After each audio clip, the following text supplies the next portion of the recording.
Yes, welcome to the No State Project here on LRN.FM, the Liberty Radio Network, and streaming live on my YouTube channel, No State Project. If you're not subbed, get over there to my YouTube channel and get subbed today so you get get a notification for when we go live, and it is live, of course, from the Fortified Compound in Mesa, Arizona. You want to join me on the big show today? Can do that at 218-632-9399, 218-632-9399, and it is October 13th.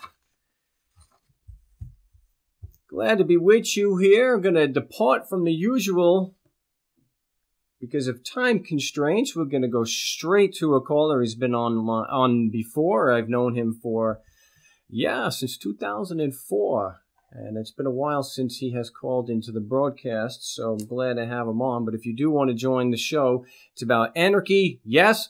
If you want to talk about veganism, great. You want to talk about any aspect of that or aspect of getting to a voluntary society, the political philosophy of anarchy, or you just want to talk about defending yourself in court, definitely give us a call. Get into the queue. So without further ado, welcome back to the show, NonEntity. Dude. Long time. it has been a while. Dude. Good to talk to you. Yeah, it's been a while. You know, you mentioned Satchmo on the forum yesterday, and I don't remember. I guess that's just, because I don't eat meat. Maybe I don't remember my brain fog from the B12 and protein deficiencies. You saw Satchmo? You don't remember what? I don't remember you telling me you saw Satchmo. Yeah, I was, Disneyland. This was like 61, maybe. Wow. And the Satchmo and his band were playing on the back deck of the riverboat that goes around Tom Sawyer's Island. Nice. And it was so cool. I was, I was a little kid. And, but, oh man, so there you have it. Very, very nice. I'm a little younger than you. And so little. I think I was, I think I was maybe a toddler or I was definitely a baby when Satchmo did pass away. Taken too early. I mean, he was only like 71 years old. So, he was an amazing guy. I never really made the connection before, but my wife was listening to Rod Stewart this morning. And maybe after all these years, his voice has gotten a little more hoarse, but he was singing some older jazz standards. And I'm thinking, I never really noticed before that he has a similar type of raspy voice like Satchmo did. Man. That's interesting. I until you just said that. As soon as you said it, I kind of make the connection. I'm going to have to pull out some Rod Stewart discs and give it a listen. Yeah. I guess I never made a connection before because I've always, at least my experience with Rod Stewart is, predominantly been when what I think is his best work, and that was with Jeff Beck when he did Truth and Beckola, which, predominantly blues-based songs. But man, he could. But Satchmo, it was. That's the thing with Satchmo. Not only was he one of the single best improvisers and instrumentalist on the trumpet, but the guy could really sing. I mean, just the whole package. Yeah. It's interesting because that was a strange. I mean, he was this incredible musician, and the places that he had to play, the places that he played, he'd have to come in the back door, and he wasn't allowed to eat in the restaurants, and he wasn't allowed to stay in the hotels in these places where he was drawing in these huge crowds. I mean, it was so absolutely horrible. Yeah. Norman Franz, he was a big jazz promoter, and he was pretty instrumental in helping to stop that, because it wasn't just Satchmo. He was just like the number one guy, but all the jazz musicians did. I mean, so anybody who was black. you know, if you're black, you're a subhuman or something like that. It was just bizarre. Yeah, I remember reading about that years ago, and there was an interview with Duke Ellington, and how, again, the same exact thing, that they could not stay in the hotel that they were playing at. That the reason why there was so many people there, well, predominantly why, is because of his band. And like, no, you can't stay here. I'm like, and that's only a lifetime ago. I mean, that's something that, you know, there are people, quite a few millions of people around that were alive back then.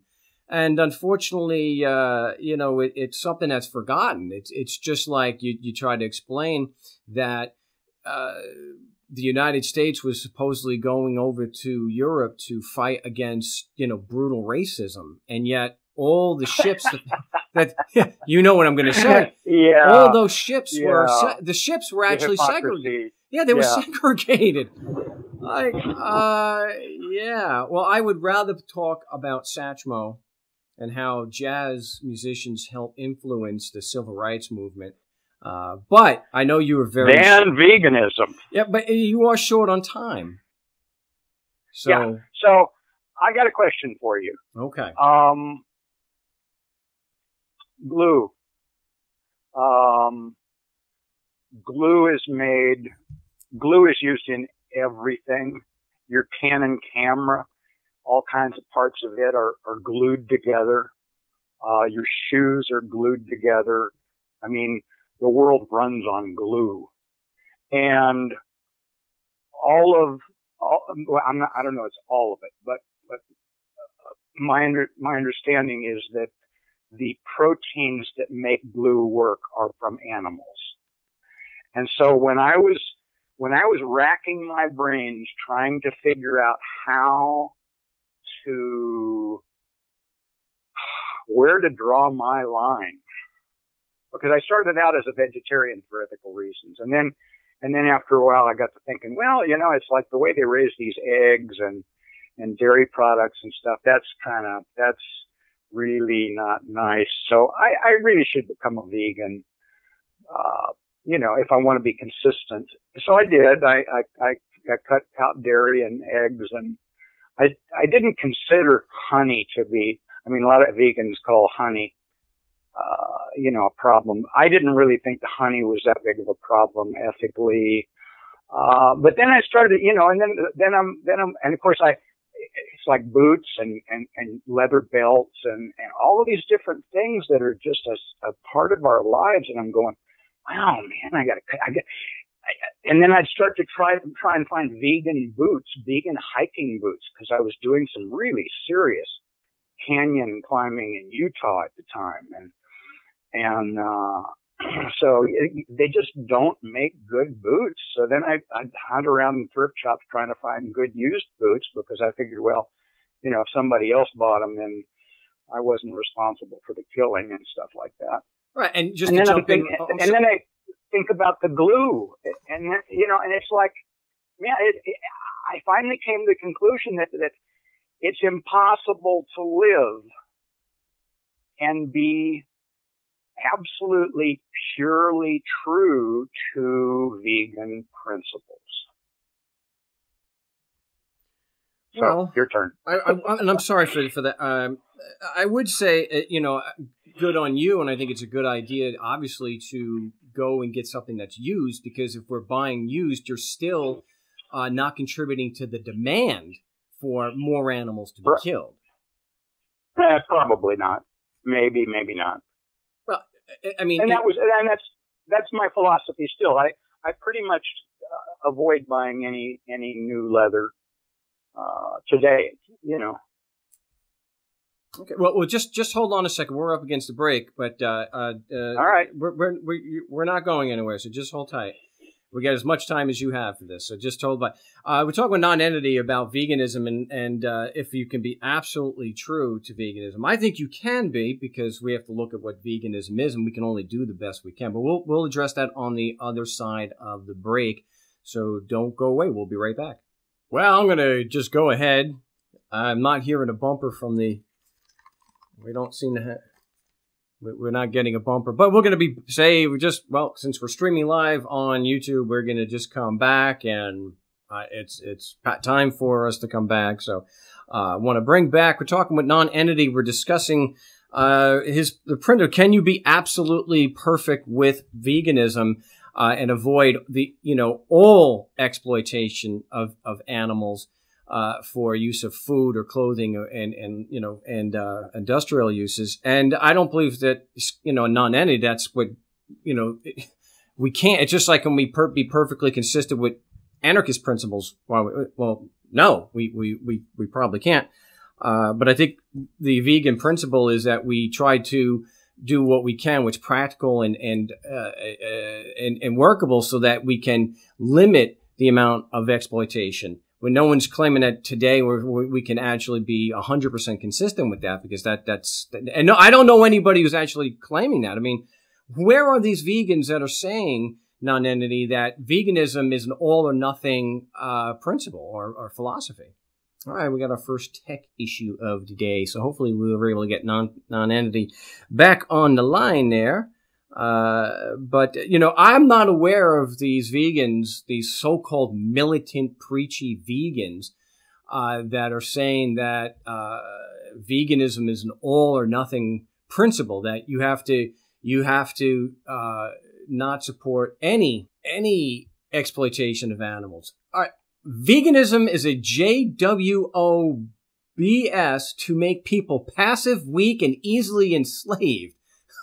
What? Oh my gosh. You do realize one of the strongest people in the world, Patrick Baboumian, is a vegan. You know that as a lifelong vegan, Geezer Butler of Black Sabbath, the one who wrote one of the greatest heavy metal songs of all time, War Pigs, lifelong vegan, the only American male to make the last Olympics, in Olympic weightlifting. The only American male to make the Olympic team is a vegan. Passive, weak, and easily enslaved? Come on, man, what a stupid... Are you really trying... Are you really... I mean, are you just trolling? Because that is one of the dumbest things that I've seen. This is that stupid soy boy thing that based on junk science, it's been disproven more than enough times that having large quantities of soy makes you a sissy or makes you less of a man. Oh my gosh. A JW, what kind of, I gotta stop. Well, why are sperm counts dropping? You do understand that vegans have the highest level of testosterone of the three groups, whether meat eaters, vegetarians, or vegans. Vegans have much higher testosterone levels than meat eaters. This is why I said, I was gonna talk, it's too bad we lost, NonEntity. Here. Hello? Okay, I couldn't get back to you before. Hello? Hello? Can you hear me? Yeah, I can hear you. Oh, cool. I was there all the time, but you couldn't hear me, so. Well, I couldn't even, there was no audio, and it wasn't coming out over the mixer, so there was something with the audio. Whatever. So, did you get to hear what I was saying? Another tech detail. Yeah. So can I throw another idea out?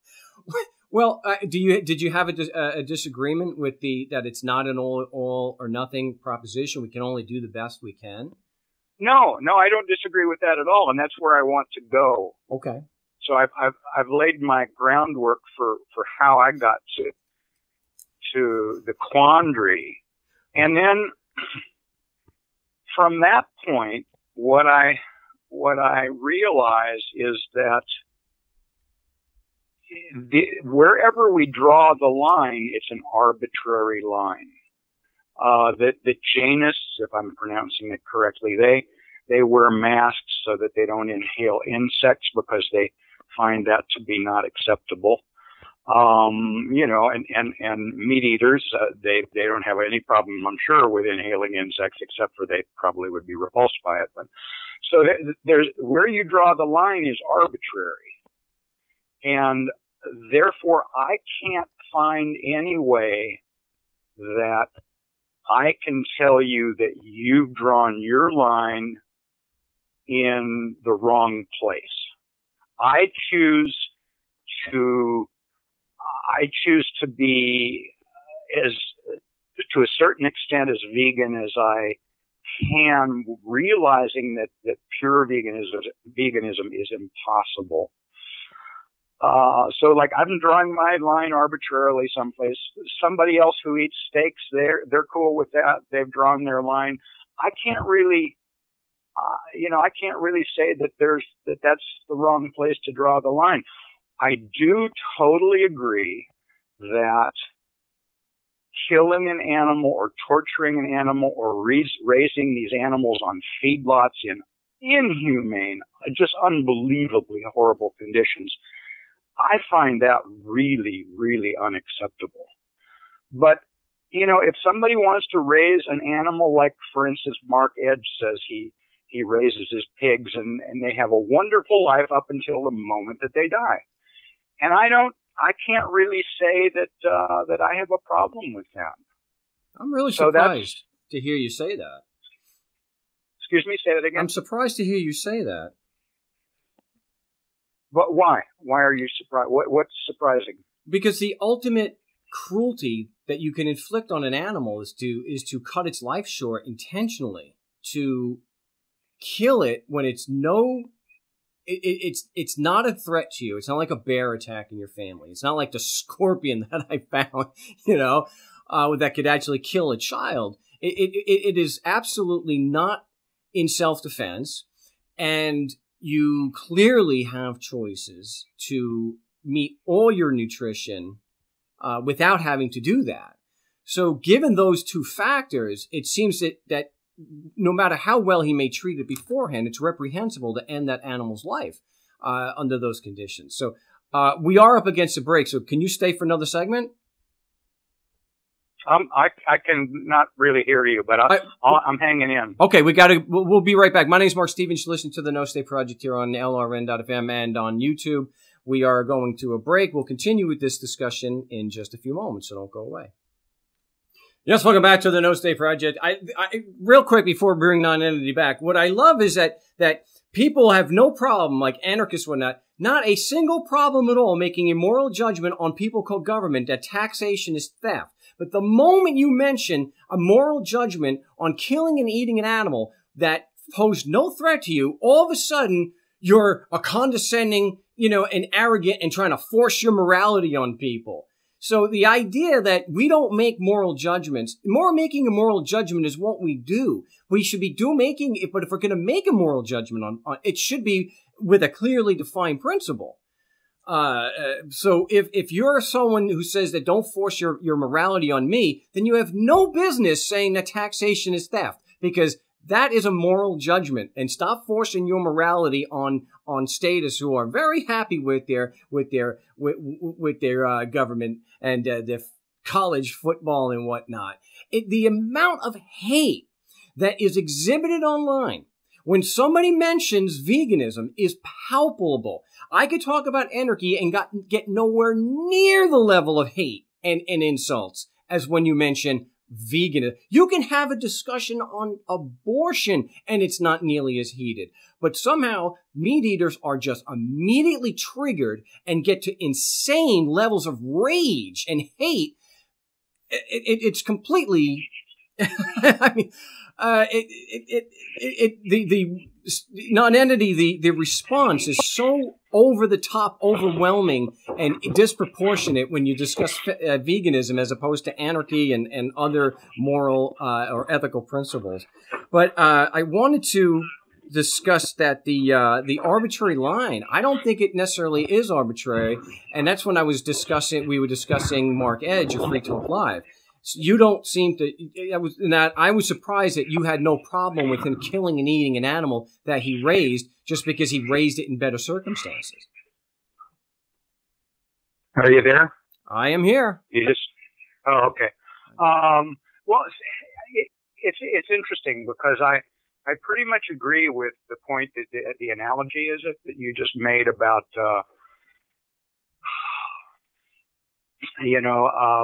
making a moral judgment about taxation, but then not holding to the same standard regarding eating meat.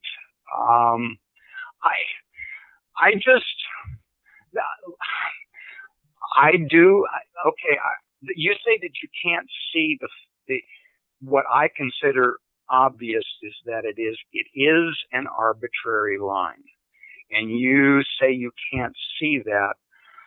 I don't know.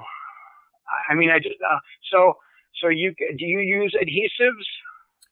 Well, yes, and I mentioned that, yes, like in the walls of the house. I didn't even know about that. I had not realized the absolute, extent of how animals are exploited and used in everyday. Right. And that is, but you see, this is where I don't think it's arbitrary, because in a lot of things, it's a part of life that we can't get around. You can stop eating animals, though. So while I can't, well, you can get around it. You can live a very primitive life and probably get around it. It's just that we don't want to. So that's a matter of like, well, I could live, in the woods, eating grubs, we can't eat grubs if we're vegan, can we? Eating weeds and stuff like that, but I don't choose to. So that's where I say, okay, it really, if you get down to the nitty gritty, it really is an arbitrary line, because we're only willing to give up so much convenience, even if it entails the use of animals who probably would not want to be used to make glue.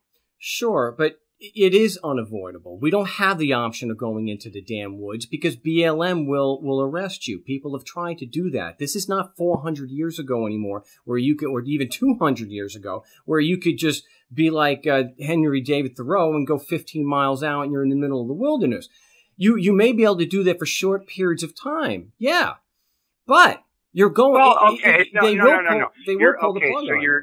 You're putting up a straw man there, because if you own property, for instance, the Amish they live on their own property, and for the most part, they get away with living however their philosophy and religion dictates to them that they live. So the BLM, pulling up the BLM, that doesn't work. No, that's not a straw man, because you're talking about a community that has been long established, that had their land prior to even the Constitution and whatnot. Okay, so we're talking about right now. Are we able to do that on even a small scale? And it's not a matter of. Well, it's interesting. One of the things that I find heartening is that the organic movement is growing day by day. Yeah. People are realizing that there's a better way to grow food, and they're converting their farms from quote conventional. Why they call it conventional, I don't have a clue. Farming into organic farming, and there's no reason that if a bunch of vegans want to get together and form some kind of a little community or co-op or whatever, or act individually to raise their own food and do it in a vegan, ethical manner. There's no reason people can't do that. Yeah, and people are working. And that doesn't mean that the whole world is going to instantly become pure and vegan. It just means that you have a choice. People can choose to. It's just like choosing not. It's like what Cassius Clay, Muhammad Ali, choosing not to go fight in the war. I mean, that was huge. Yeah, and he went to prison. But he stood up and he said, "No, ain't gonna do it." Yeah, and there's other ways. So, There's other ways of activism though, where you can still. And I'm sure there are people doing this. Not only are they protesting the factory farms and whatnot, the slaughterhouses, but you can also protest and raise these issues to stop these companies from using animals and animal products in like can and whatnot. But the idea that we all to be a vegan, it's an all or nothing thing. I don't accept that. And raising the BLM issue was not a straw man. I was addressing you may not agree with my response. That doesn't mean that it's a straw man. I'm not knocking down. I didn't mean to be insulting. No, I'm not saying it's insulting, but what you're doing is I may have been incorrect in my counter argument or my point, but that didn't make it a straw man. I was addressing your actual argument. What irritates me is that is Larkin Rose's go-to BS line. Everything to him is a damn straw man and everyone is lying. He never takes into account that people just could be wrong. No, it's a conspiracy of vegans to lie and trigger Larkin Rose. But so it wasn't necessarily, yeah, I listened to Larkin's talk, the video talk that you referred to, and I must say that I have a different take on it than you do. But well, he's just angry. But he is in your face. You know, yeah. I don't question the fact that he's like right in your face. Yeah. Well, to get probably back, could do it in a better manner. Yeah. Well, everything is just anger with this guy, but especially veganism. So I don't see that necessarily is arbitrary, because you have the big distinction between using products that you may or may not have been aware were used with animal exploitation and abuse, is that you weren't necessarily aware of it. You're damn well aware that an animal is being killed directly to provide a hamburger or something like that. That you can stop. So that is absolutely avoidable. So that to me shows that it's not an arbitrary line. You can absolutely avoid supporting the exploitation of animals for food. Okay, I have another idea when we come back. Okay, yeah, I'm glad you met you, because the music is going. But we'll be back here with NonEntity in just a moment, talking about veganism here on the No Stay Project. And we haven't lost the audience yet. We got a lot of typical comments here. And just so you know, I am absolutely not tolerating trolling. So the handful of trolls we may have, I haven't blocked them from the channel, but I am putting them in timeout. So that's why. Dissent is welcome, but if people are going to get abusive and they're just posting stupid comments, then I'm going to put them in timeout. Yes, welcome back to the No Stay Project, talking with NonEntity, an old friend. I'm here. Yeah, hello? Yeah, we're back. We're back. So I'm. Okay, so I'm going to throw this out there: abortion. Oh boy, you're going to go from veganism to abortion. So you're trying to dial the hate down? No, I just want to point out that okay, life is messy, and some people, and that probably includes me, many times, have this vision of like it's black and white, and just when, it's not. And so the reason I say abortion is, okay, when you have an egg and you have a sperm, you can kill the egg and kill the sperm or whatever, they can die, and that's no big issue. But as soon as the egg and the sperm conjoin, then in some people's minds, this is like some kind of a religious holy transition where now you have this human being. And I agree, it's not a flower, it's not a tree, it's not a rock, it's the beginnings of a human being. But there's a whole transition before you get from a fertilized egg into a thinking, feeling, sensing, living creature. And so that's kind of where the problem with the argument about abortion is, like, where do you draw this line? Some people draw it at conception, at the moment the sperm penetrates the egg. Other people draw it at when the baby comes forth from his mother's womb. And I think that it's kind of the same thing here. It's like, I don't think you and I disagree, and I think that's okay. If we try and understand each other and respect each other's positions and try and learn from each other and try and gain clarity into our own thought, then I think that's the best we can do. But drawing a hard line and saying you're evil, you're on the other side of the line, like I guess like Larkin's doing. That doesn't work. That does not promote a nice world to live in.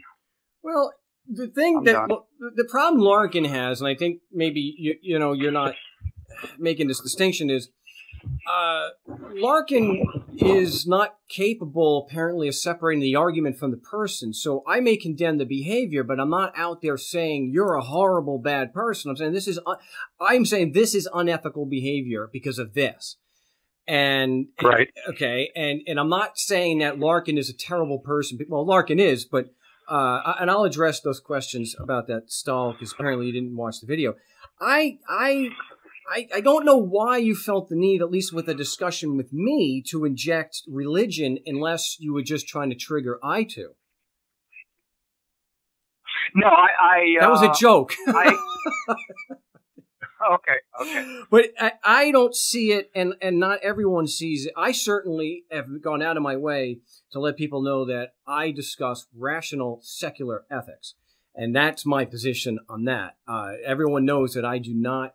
My moral code is not based on religion, and my views on abortion have nothing to do with any kind of religious belief. My view on religion is, right. on the abortion issue is that once there is the joining, and you now have the DNA from the ovum, the egg that joins with the sperm, you now have a separate human being. That has it reached its potential? Well, no, but it's not necessarily an arbitrary line because you have a human being there. It has all its own separate DNA. It is not the body of the woman. It is a separate, with its own unique DNA inside the woman. And I don't see where much of a difference, when you're talking about cutting off the potential. A newborn infant is completely at the mercy of whoever's there to take care of them.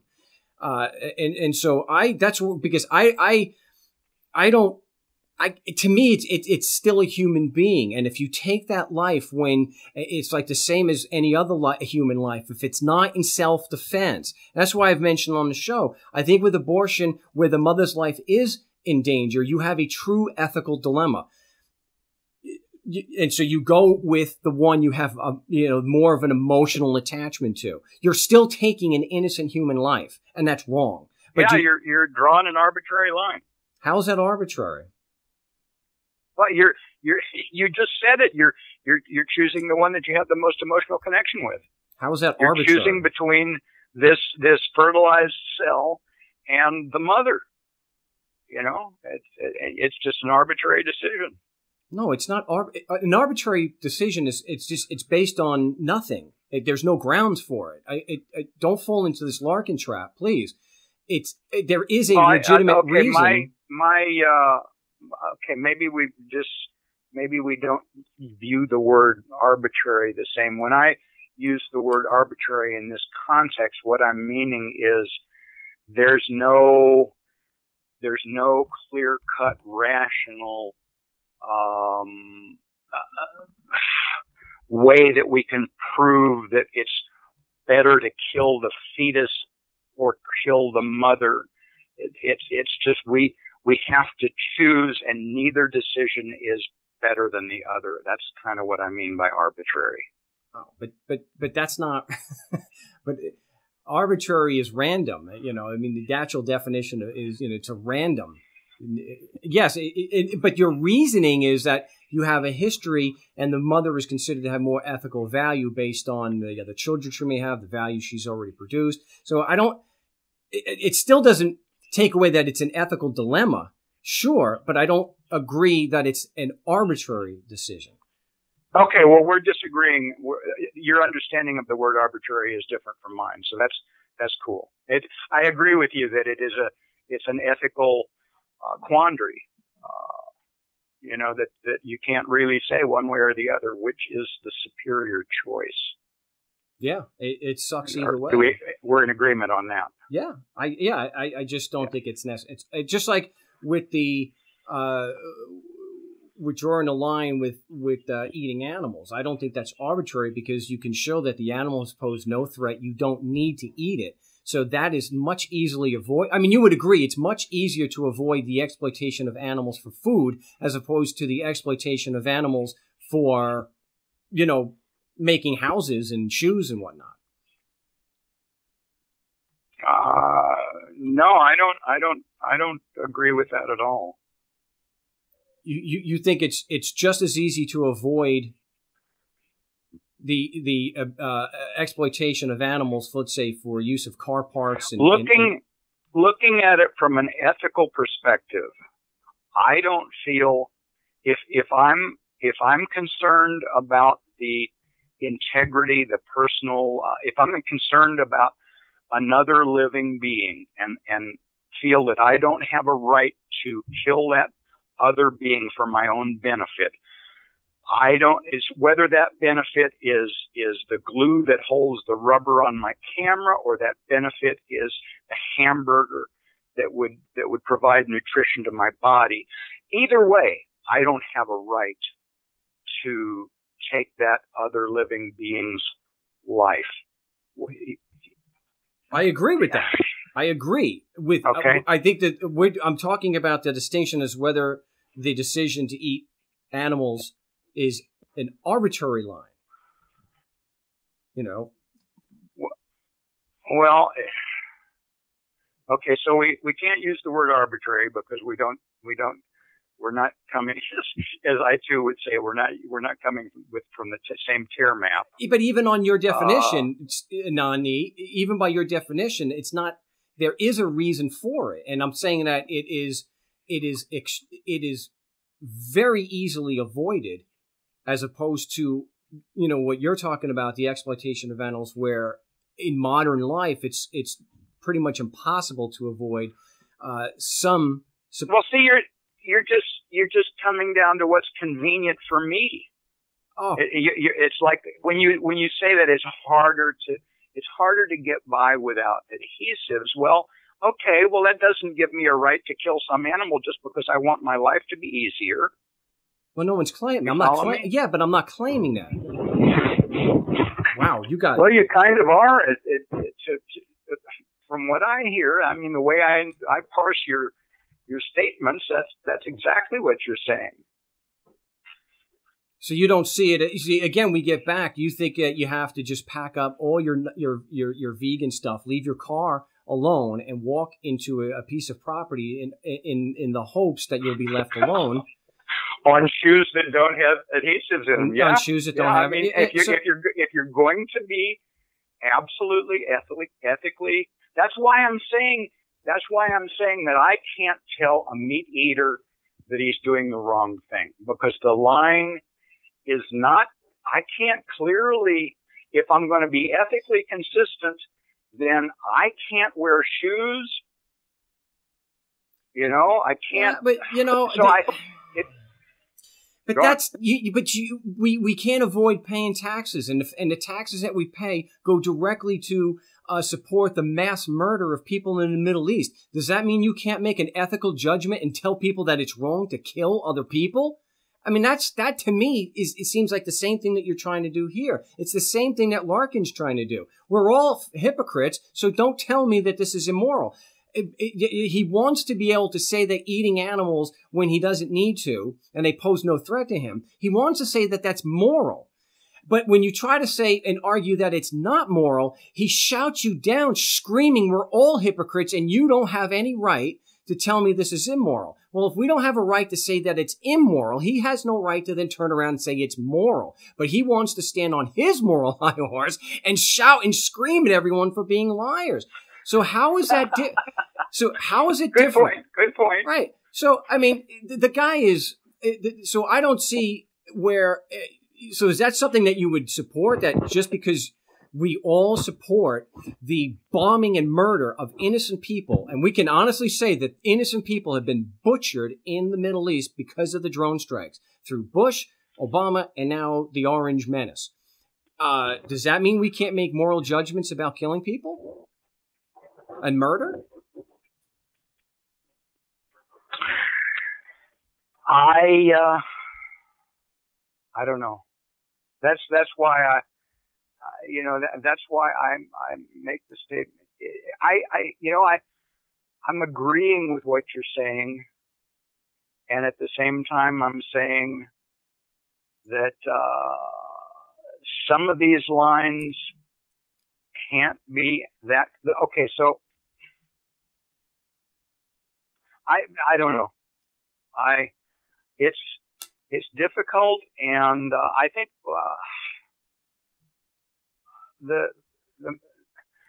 the main thing to do is to act with respect, and it's just I don't think that everything can be clear cut. And the reason that I mentioned religion, and that was not specifically aimed at you, that was specifically aimed at the mind, just like a statist. A statism is a religion. I think we both agree on that.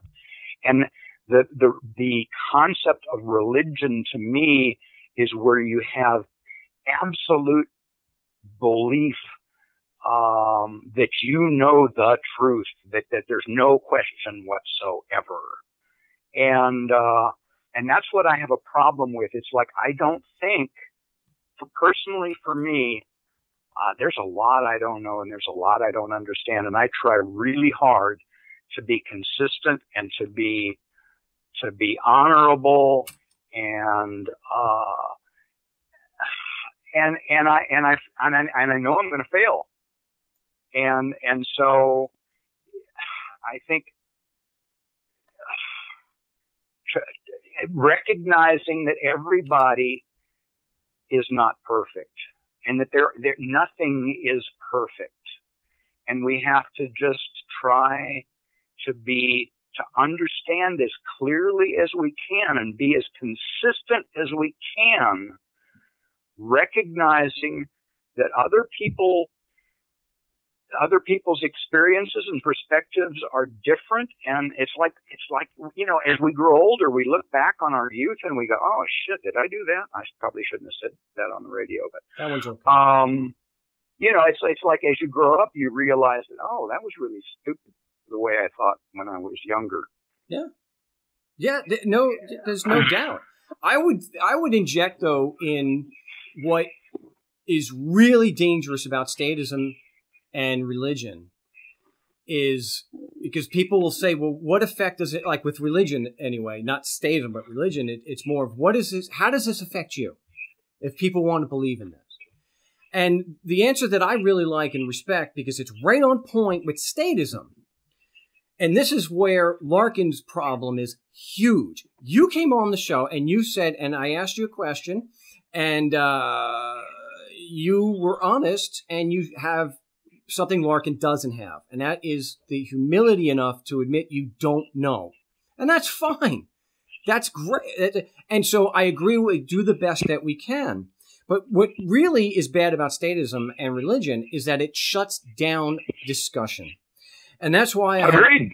Agreed, totally. That's why I had someone on the show a while back, and we were discussing this issue, and the moment he brought out the God card, I said, we're done. Okay, I even have Well, see, that it's interesting because that's what I'm seeing is the same thing with veganism. I'm seeing it's like when somebody pulls out the vegan card, it's the same as pulling out the God card. That's where I have a problem. But the difference, though, is veganism is based on, at least in my experience, for the most part, it's based on rational secular ethics. And it is based on something that's logically consistent with self-preservation and empathy. It's not a matter of faith. Well, see, but I just explained why from from my thinking process, I can't go where I can't agree with that. To the extent that I have thought it through, and I continue to think it through, it's not as clear cut as it seems to be in your mind. And so there we are. But it's the shutting down of the argument that is so bad, and I don't think veganism does that. I can have a discussion with you, and we can remain friends because we can separate the argument from the man. Larkin is a screaming. He just rants and screams, and he doesn't allow that the other side. He doesn't even want to hear it. Right. So are we discussing veganism, or are we discussing Larkin? Well, we're discussing because you had brought up statism and making a comparison, and I was drawing a comparison that with statism and religion, the problem is that it shuts down discussion because vegans aren't saying this is wrong because of God. End of discussion. And that's what Joey did basically on the show about, 7-8 months ago. And that's why you just got to cut it off right there because the mind is shut and you can't discuss it. Vegans aren't doing that though. I was open to a discussion. Well, see, that's what I'm hearing from you, and not meaning to be insulting here, but when you express that there's this clear line about we have the choice to eat other things from aside and not have to eat animals, that's a very clear, distinct line that you have expressed. Yeah. And I have countered that with, well, you got glue and you got all kinds of other stuff, so it's not a clear line. So here we go back to we're at the same thing. It's like, no, well, if it's a clear line, it's basically saying God. No, it's not. It's a clear line. It's not. And we're back here live on the No Stay Project. We went over the break because I know NonEntity's time's limited. It's not. I don't think there's a problem with the line because it really is clear.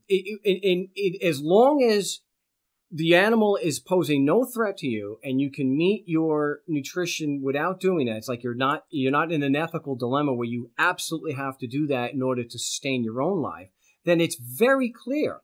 In the Western society, there are plenty of very inexpensive alternatives, and B12 is not expensive, anybody. And okay, it is a very easy choice to make. You don't have to do that. Now, can you purge your house or your car of all the animal products? No. It's not something that you can easily do. Now, you can say convenience, but when things are stacked against you, because if that's the type of community or society you're in, it's not a level playing field, so to speak. I don't have to buy beef. That's an easy choice. It's not the same thing as what am I going to put on my car to drive because of the tires and what the tires are made of. I don't think that's a false equivalent as I see it. It's not the same thing. It's an extremely easy choice not to buy and consume animal as food. Now, clothing is a little more difficult, but there's a spectrum on the difficulty level on how you're able to do that. Eating an animal or choosing to eat an animal when you have all those choices, that is pure taste. That is pure convenience. That is being a dick. That is a dick move because you absolutely, right effing now, you can choose not to do that, which is not the same thing as my house. I didn't even know about the camera stuff. I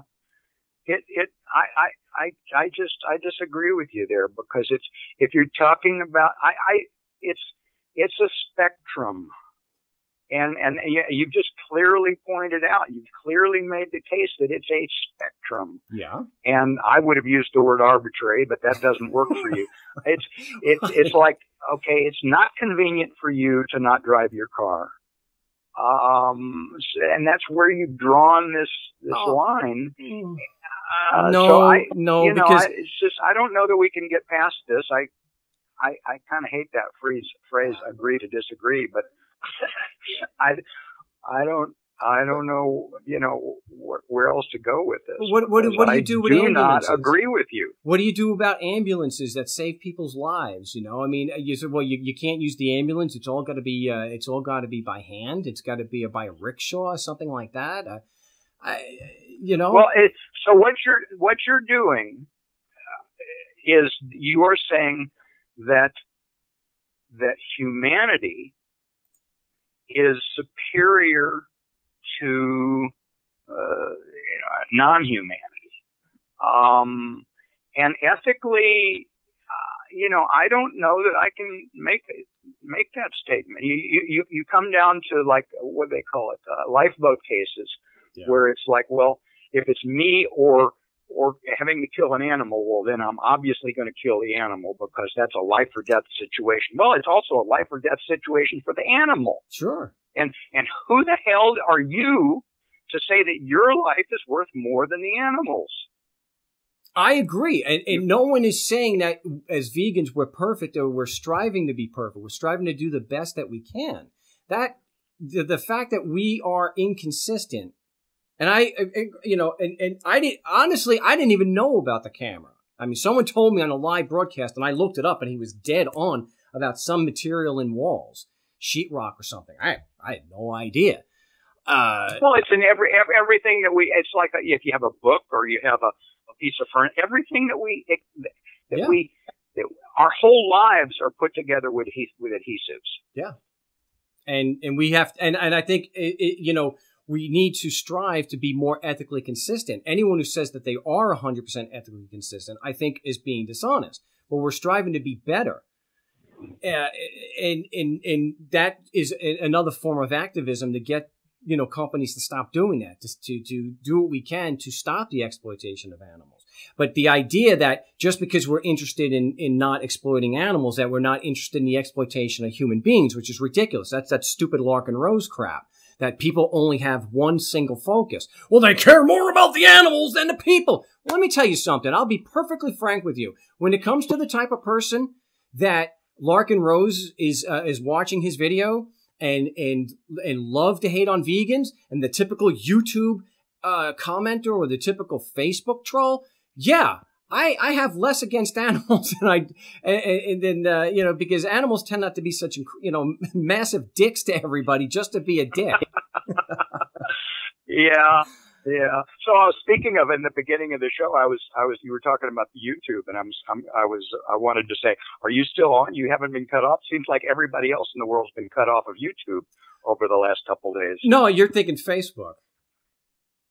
Well, no, YouTube as well. It's massive, man. It's like YouTube and Facebook and whatever that other one, Twitter. I mean, they're shutting. It's like it's a. They've all gotten together and they've said we're going to just kill all these people and stop them from spouting their thoughts freely. Well, I have been monitoring the Facebook. I know you sent me an email about that, and that's when I had really gotten a prize of that, and I know that because I had this all set out to discuss after I finally kicked you off the show. And the thing is, the Free Thought Project was one of those that got hit. And the idea that the Free Thought Project is a spam account. Now, I may not agree with how many, ads that John may have had on there, but that's not a fake account. I mean, I had the man on the show, and I thought that I've referenced the Free Thought Project many times, and thought that they did a lot of good work, and so that is clearly a problem. Now, so I've seen the list of a partial of Facebook, so I'm familiar with that, and I know Twitter took down the Free Thought Project also. I did not know that they were also purging like that on YouTube. So that started also this week? My understanding is that that's the case. I'm not like 100% sure, but my understanding is that it's across the board, YouTube and Facebook and Twitter, and I don't know what else, whether other big players are. There was the Canadian guy. I can't remember the name of the show, and he had his Facebook and Twitter taken down. He had his Facebook taken down, and he had 500,000 followers. His YouTube channel is still up as of right before the show, so about a half hour before the show. So it's not that not everyone is being taken down across the board. As far so. I think they just haven't gotten around to the others yet. Maybe So, I have a very tiny channel, whether it's here or on Facebook, and neither one of my pages are down. I'm a member of Voluntarism, which has about 12,000 subs. That's still going. Somebody had said something about the algorithm or something, that the way, because my content is very individual, it's not. But I don't know. Maybe it's just that they're going after very large channels, and so they want to go after certain content. They're going after left and right. It's not just alternative media. It's liberal, conservative, right, and they're doing a purge. It's anybody who isn't towing the deep state line. Well, it's not liberal, Democrat, Republican. Agreed. Yeah. So whatever you're meaning by towing, I'm not towing the deep state line. I'm about as upfront about them being a criminal organization as you can get. I know, and that's why I said I'm surprised you still got a YouTube channel. Oh, well, okay. I missed it. Okay. Well, we have one for now. So, yeah. We'll see what happens next week. It's getting serious out there. It is possible that it is possible. I've had my channel, hit before with fake copyright claims, but I was able to bounce back from that. It would suck, but Nani, what am I supposed to do? I mean, people will go to Steam it. Steam it got ruined the same way Bitcoin. Everyone saw it as an opportunity to make money, and they ruined it. So even if I post there, no one's going to see it because I'm not one of the early whales. And so even if it starts to get a little traction, it gets downvoted so hard and so fast, nobody gets to see it. Somebody tell me, I don't know. What is the point? I don't have an answer. The world is going through some cataclysmic changes.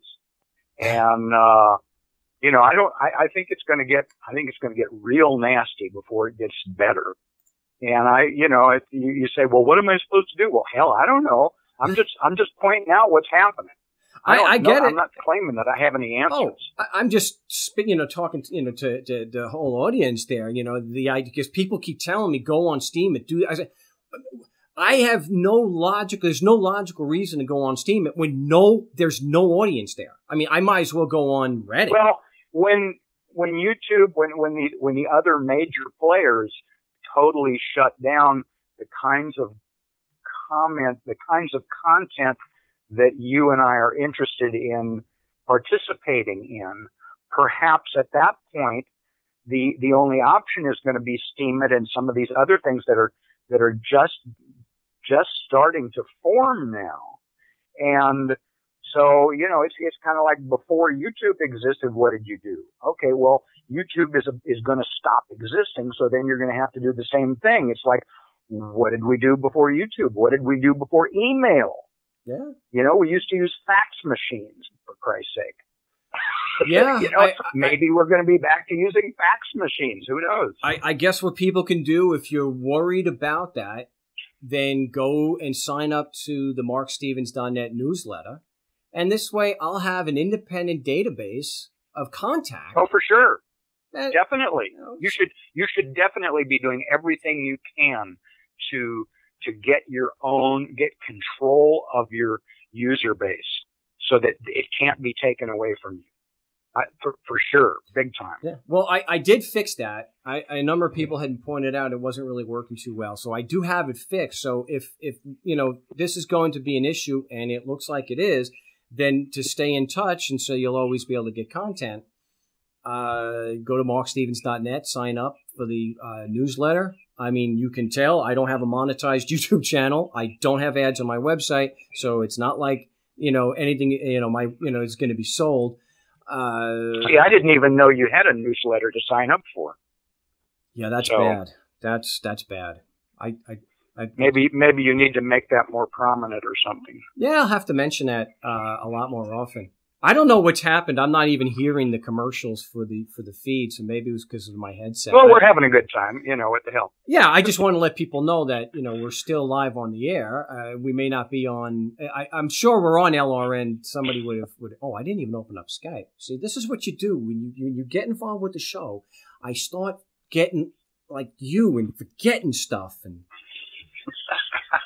making my mind mush. It's. I think I need to go and let you get on with whatever the rest that you've got planned, and I will listen to it after you post the MP3. It's been fun. I have a great deal of respect for you, Mark. We disagree, and there it is. But that doesn't change anything about my respect for you. Well, and I respect you too. That's that, and I'm glad that it's been a long time, longer than either one of us want to admit. It has. Yeah, I had to think about that the other day. I was like, oh, hey, look at this. My beard went from being red to white since the last time I did this. So I understand. So I'll get going now. It's been good talking to you, Mark. And good luck with your enterprise this afternoon. Yeah, thanks a lot. All right. Bye-bye. We'll talk to you soon. Somebody, we'll get to the calls. I think we're going to have a break here real soon.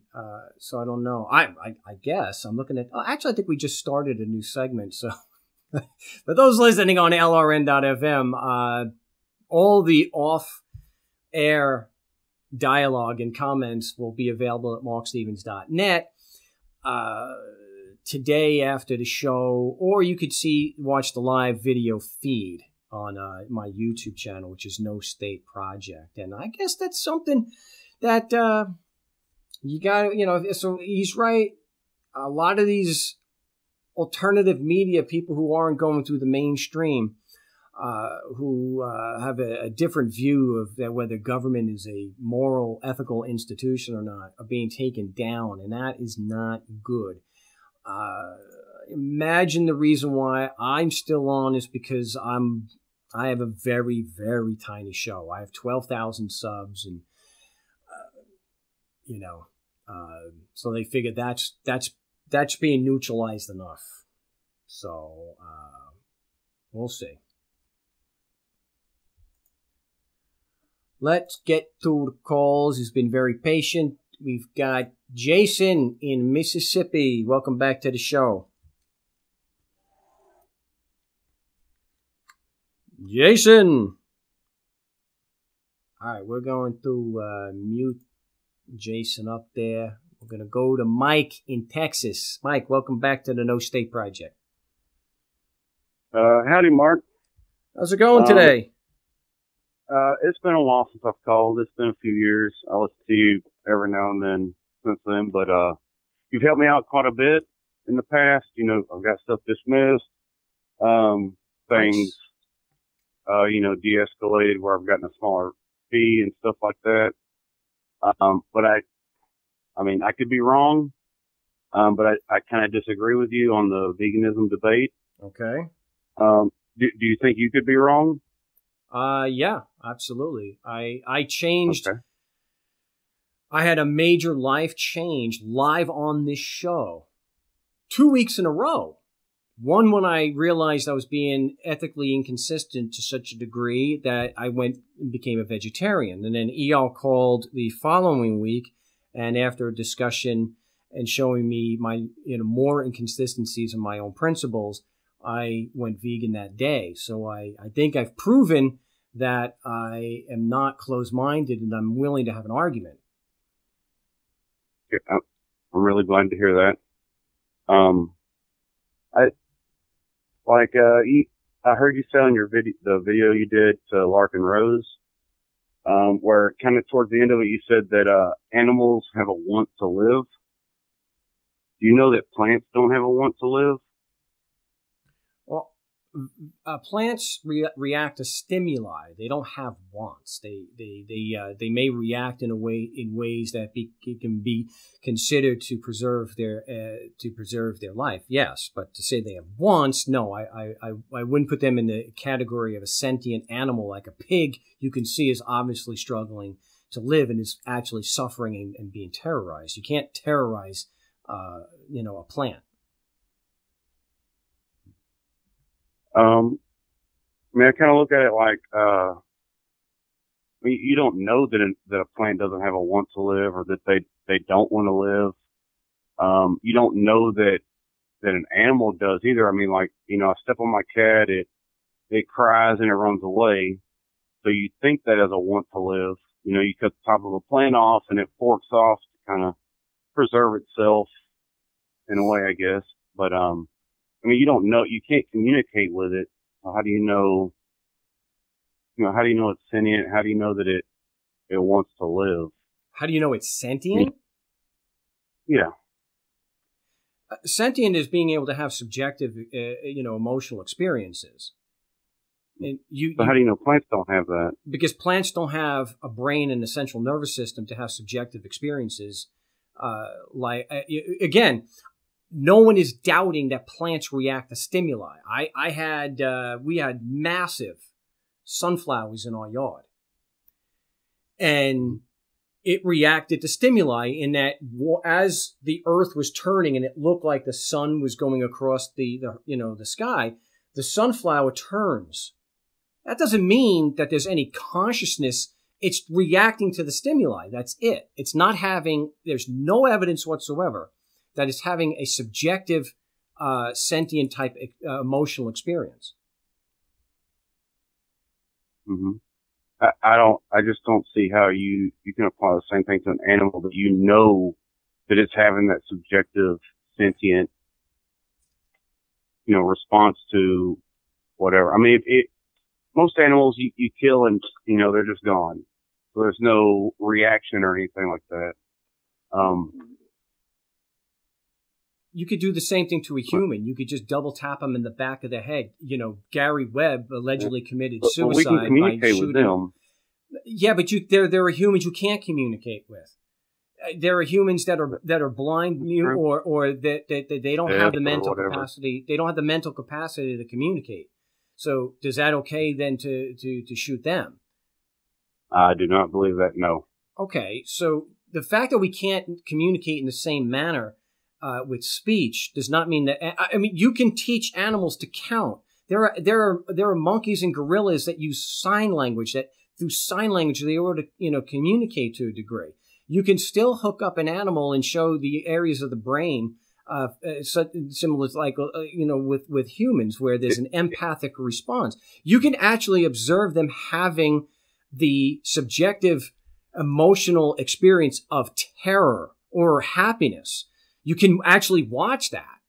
So, and you can actually scientifically show why they're doing it, because they have a brain and a central nervous system. They're able to do that. You can actually witness them go through different emotional states. What if in 100 years we can identify that same thing in plants? The plants we just haven't scientifically evolved that far yet. I mean, it's only recent that, we're discovering all these new things. I mean, discover new things every day.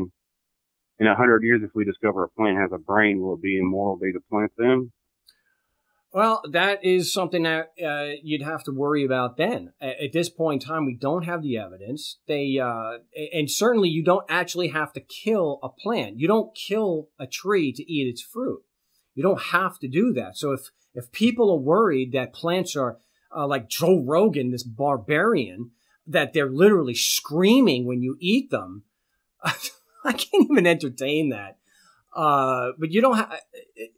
There's no evidence. We just don't have evidence for it. I mean, it's possible. Right. We just don't have evidence for that yet. But I think the things are wildly different now. It's one thing if we were having this conversation 200 years ago, and the scientific world, we weren't nearly as advanced as we are now.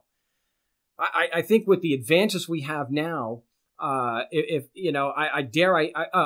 don't want to assume, but you would think that if there was a chance that plants could actually have a subjective emotional experience and can suffer, I think the evidence would have borne that out. I mean, there's been studies done. I mean, and so at least with the evidence, look, as far as ethically, we have to go based on the evidence that's available to us now.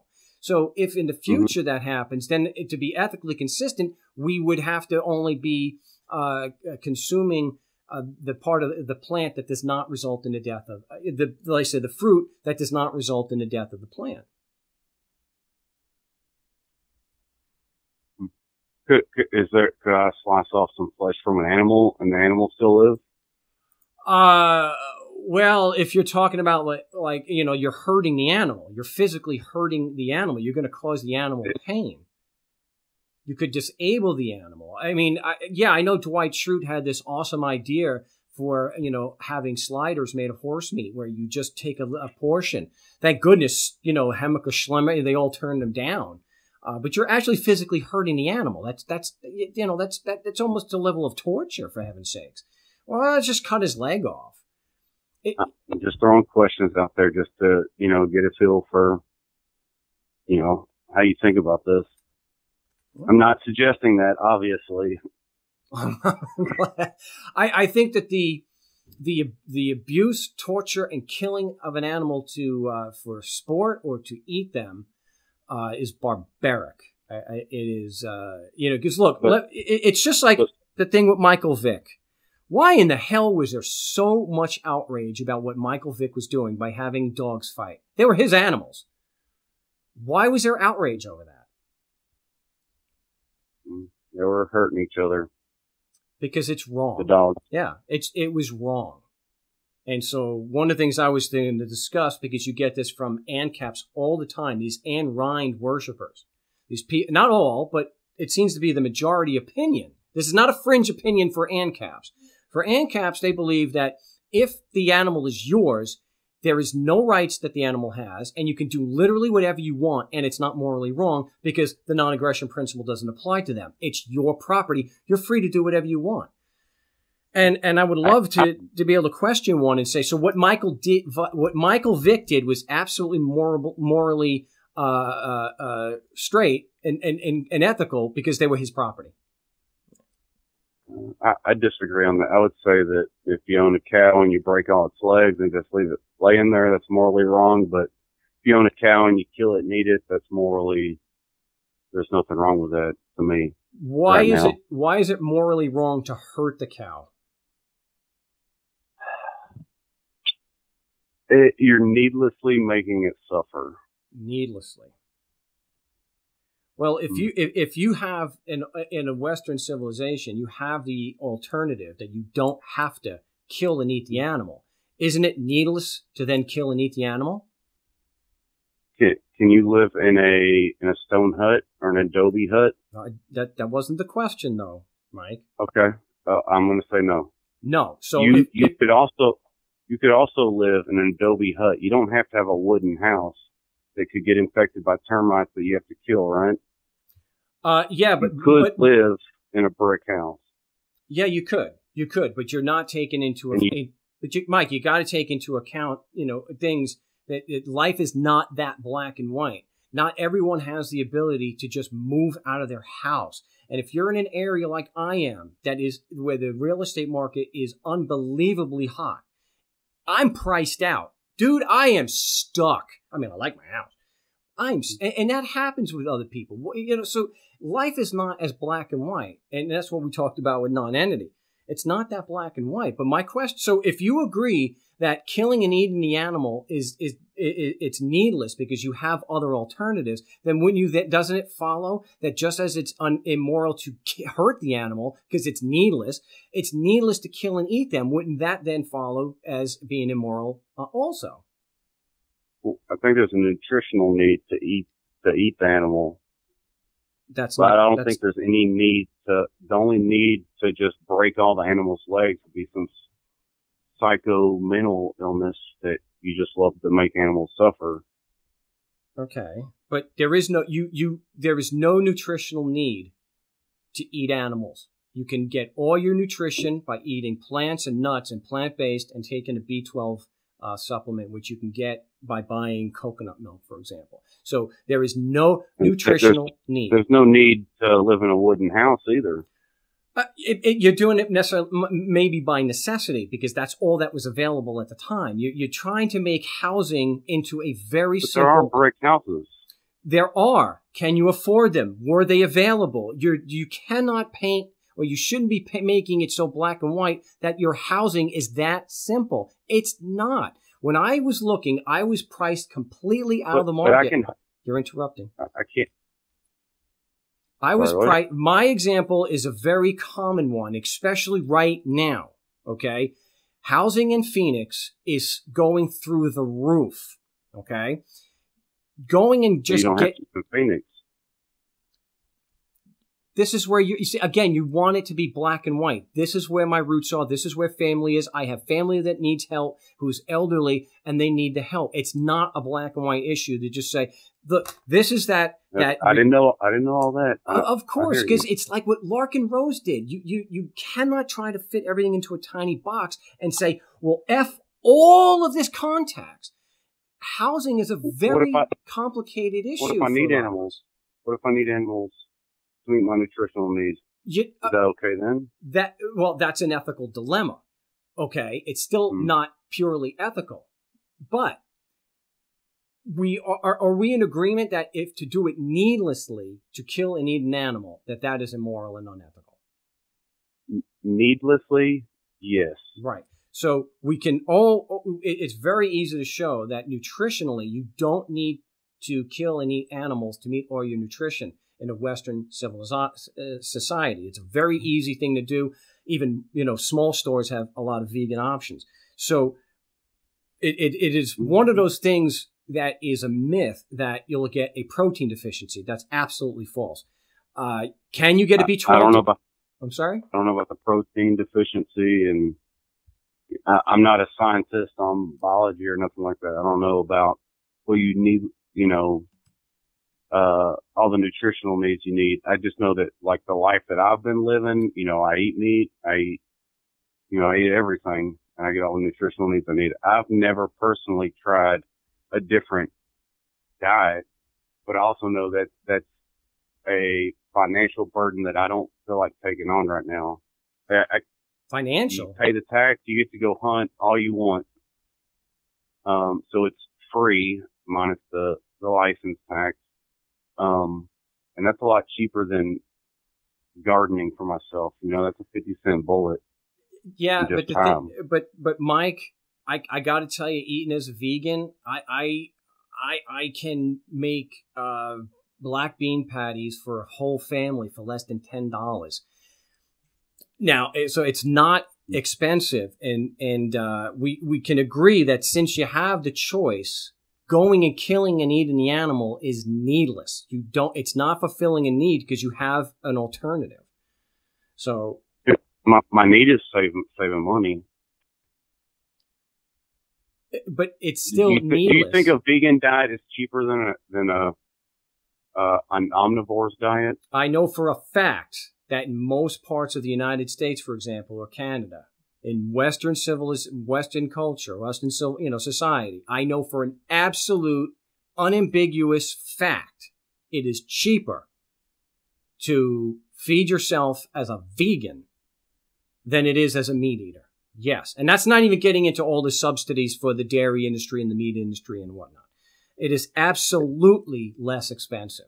Beef is 10 times as much per pound as, well, maybe not that much, but let's say 4 or 5 times as much per pound as a bag of black beans or lentils. And that's not even getting into the health aspects. Do you know what heme iron is? What's that? Heme, Heme, heme iron. I'll check it out. Heme iron is only available in animal flesh, and it causes cancer. Methionine is also an amino acid that is in dangerously high levels in meat, especially eggs. Methionine in high amounts is connected to higher cancer risk, as well as colorectal cancer, which is from caused by eating meat.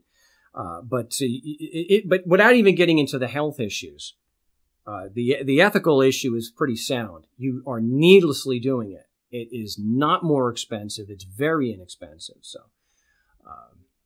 okay. Did you have any other questions? No, you can go ahead to other callers. That's good. Okay, well, let me ask you: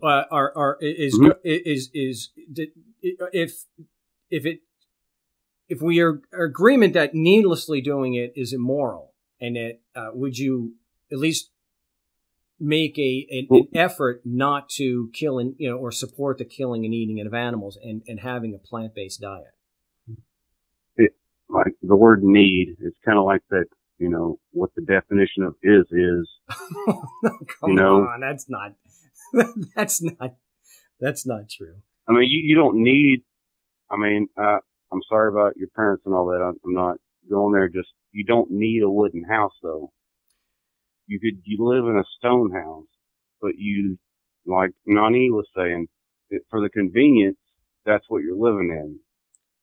Oh, I had no, sir. No. Go look at the history of the Phoenix market the last 4 years. I was priced completely out. This was my last shot, or I was stuck renting and still not living in a brick house. So you can't, the issue of whether you're eating animals as food is a much simpler black and white. You don't need to do that. Trying to say that I'm inconsistent because of the house I live in is radically different and a false alternative, a false, equivalent there, because this is radically more sophisticated or complicated an issue as opposed to going to the store and making black bean burgers as opposed to getting dead animal flesh. The one is a pretty clear cut thing you can do today, and it doesn't require much from you. Me changing my housing is a look. I am not a rich man I barely get by, my friend. I am not the anarchist. I do too. I do too, man. So I am not the anarchist screaming for donations and guilting people who's already a damn millionaire. He can just leave. I can't.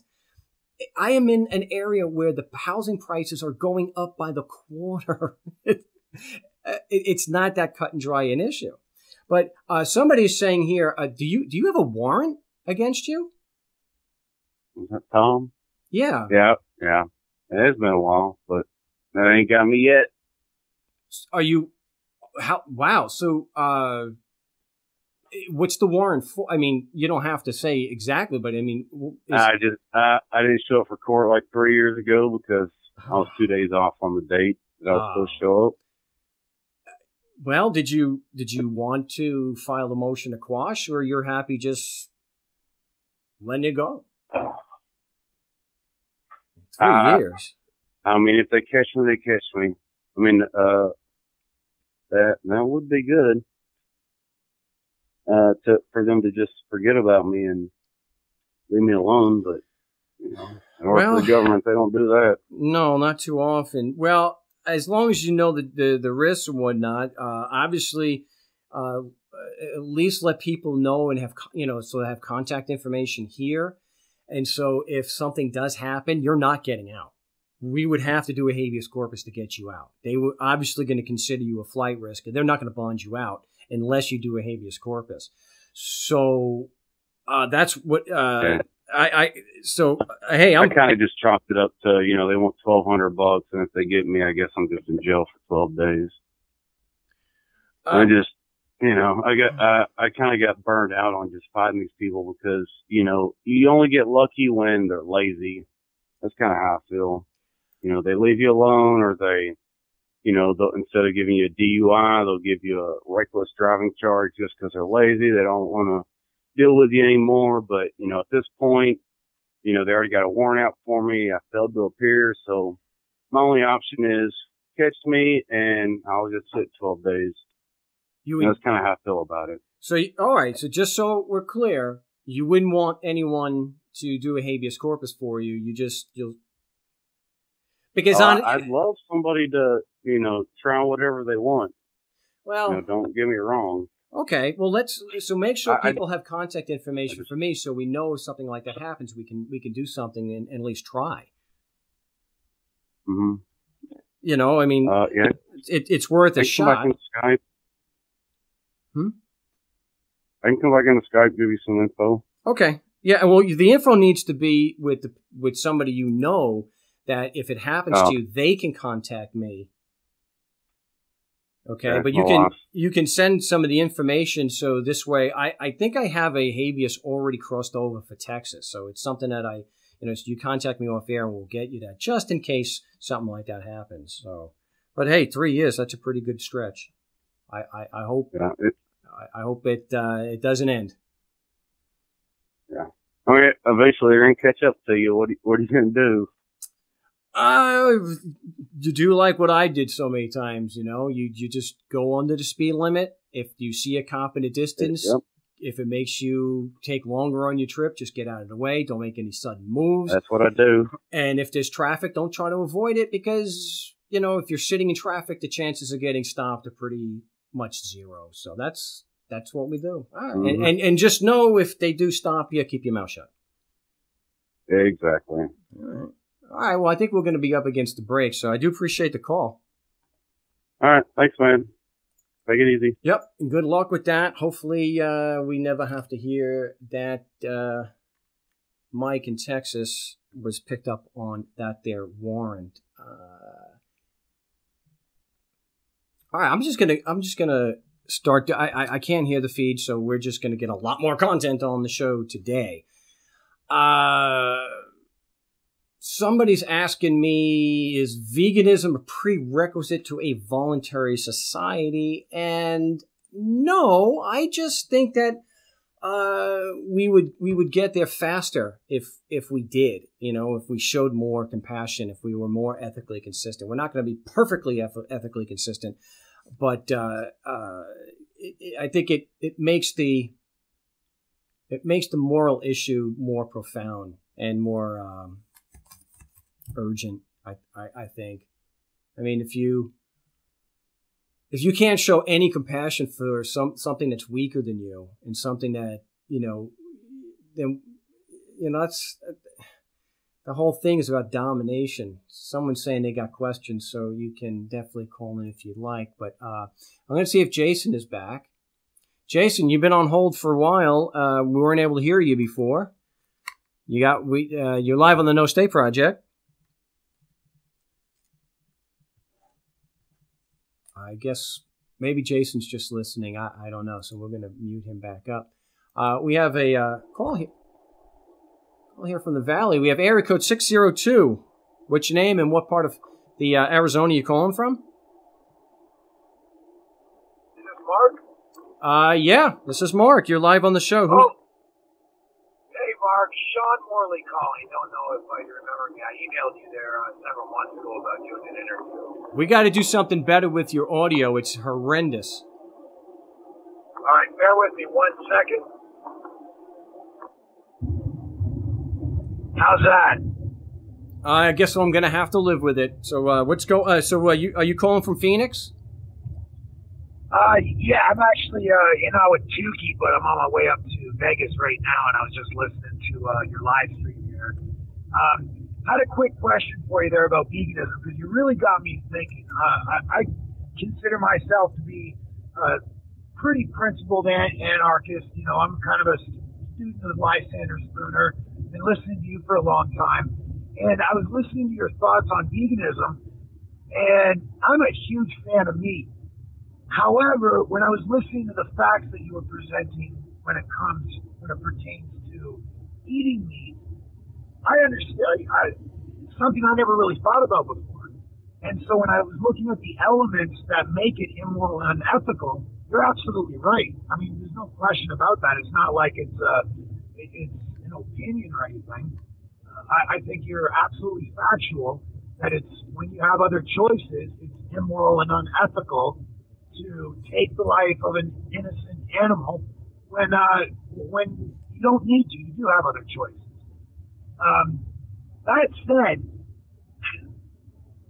looking at the facts and trying to put those facts together with my feelings and emotions, I can't make that connection. I don't know whether that's the power of 13 years of free government education that's indoctrinated me to the point where if I don't see the animal die, I truly have no feelings for it. I'll eat that meat because it tastes good. But when I think about it, and I think about the facts that you presented, I start to think, why don't I have feelings like compassion or empathy for the animal that died to provide me this meat. And so I think we need to look at the connection between what we're taught, what we're indoctrinated to believe, and then look at the facts, and you can see that killing an animal is morally and ethically wrong. But why is it? Is it because I'm so indoctrinated, or was so indoctrinated, I still have that seed in me, that I can't put that empathy with the facts? Well, I think it has a lot to do with conditioning, true. But, you know, the conditioning only goes so far. Like I mentioned Michael Vick earlier. Or you had the case with Cecil the lion, where people were outraged at that. And yet, the same people that are outraged at Cecil the lion being killed will then go ahead and eat pork that night and not give a damn about the pig because they don't see it. And I was in the same position as you. When we did this on the show 3 years ago, I had said that this is the big thing, and I could never kill an animal myself. I just can't bring myself to do that because I want to live, and I don't want the animal to die. And I had to come to grips with, I am paying somebody else to do that. That's just as wrong as John Gotti paying somebody to hit Big Paulie. Castellano. It's the same thing. You're just as morally culpable as the one who actually pulled the trigger. And I think if you actually saw some videos or pictures, or video is better. If you actually saw just what happens to these cows and pigs and chickens and how they are, not just how they're treated, but how they're actually killed. They can smell and see the blood. They know it's coming. It is horrific to see the look on a cow's face, in his eyes, when they slit his throat while he's alive and conscious, is horrific. I could never. People say, "Don't you miss steak and whatnot?" No, it fills me with revulsion. It makes me want to puke. The idea of taking animal flesh now is not appealing to me at all, because what they do, Sean, is just like the Bush administration when they tortured people, and it was torture. They said it was enhanced interrogation so that Republicans would say, it's okay, we're law. And they do the same here. It's not an animal. It's not a pig. It's not, a cow. It's just food. And that conditioning, it separates you and negates any kind of empathy that you may have for the animal. And it's a horrible thing. It's the same thing. It's using words to justify. And that's why they say, if you could get somebody to believe in an absurdity, you can get them to commit all kinds of horrors. I know I'm butchering that. But here's the thing. You can get people to slaughter animals who pose no threat because it's just food. Yeah, you can beat beat Africans. My mindset's currently there. Right where you're at right now is my mindset's there. I know the facts. You presented those facts. I went and did some research on those facts myself and found out that you were absolutely correct in the facts. But I want to attach my empathy to those facts. Okay. But it's like when I see a steak in front of me, I'm like, damn, that looks good. I don't think about, that poor animal. And I would like to. I don't understand why I don't. You know what I mean? Like, I don't have any feeling for that. I mean, I'm sure if I saw the animal die, yeah, absolutely, I'd have empathy for it. But because I don't see it, I don't see the animal killed, and the steak is presented to me in front of me, or I'm walking through the grocery store, I see a nice big juicy red steak there. I'm like, wow, man, that would taste awesome on the barbecue. Because I find it very difficult for me to look at a steak and think anything other than that looks good. But I want to get to that point where, because right now I feel like I'm delusional because of indoctrination, where I can look at a steak and I don't think about the animal dying. I think about how good that steak's going to taste.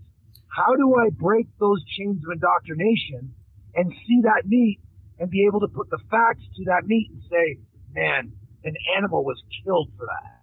Do you have Do you have a cell phone? I don't think I'm the only one. I think there's a lot of people that can be presented with those facts, and they'll never be able to attach their empathy to looking at a piece of meat. You know what I mean? Do you have a cell phone? I sure do. And next time you see that, just open up your cell phone and go to Google and type in cows.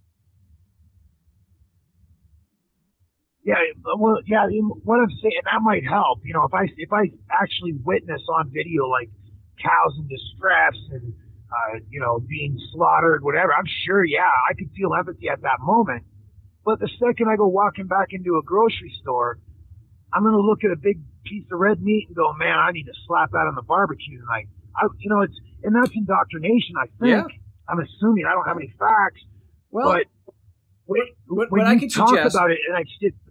Sorry, say again. What I would suggest is, if you go to the store before you buy it or before you sit down and eat, just open it up on your phone and take a look at the animals being slaughtered and see if that has an effect. Watch the video with Gary Yourofsky, the best speech you've ever heard, I think it's called. And you could just watch. You can watch Earthlings, but be forewarned.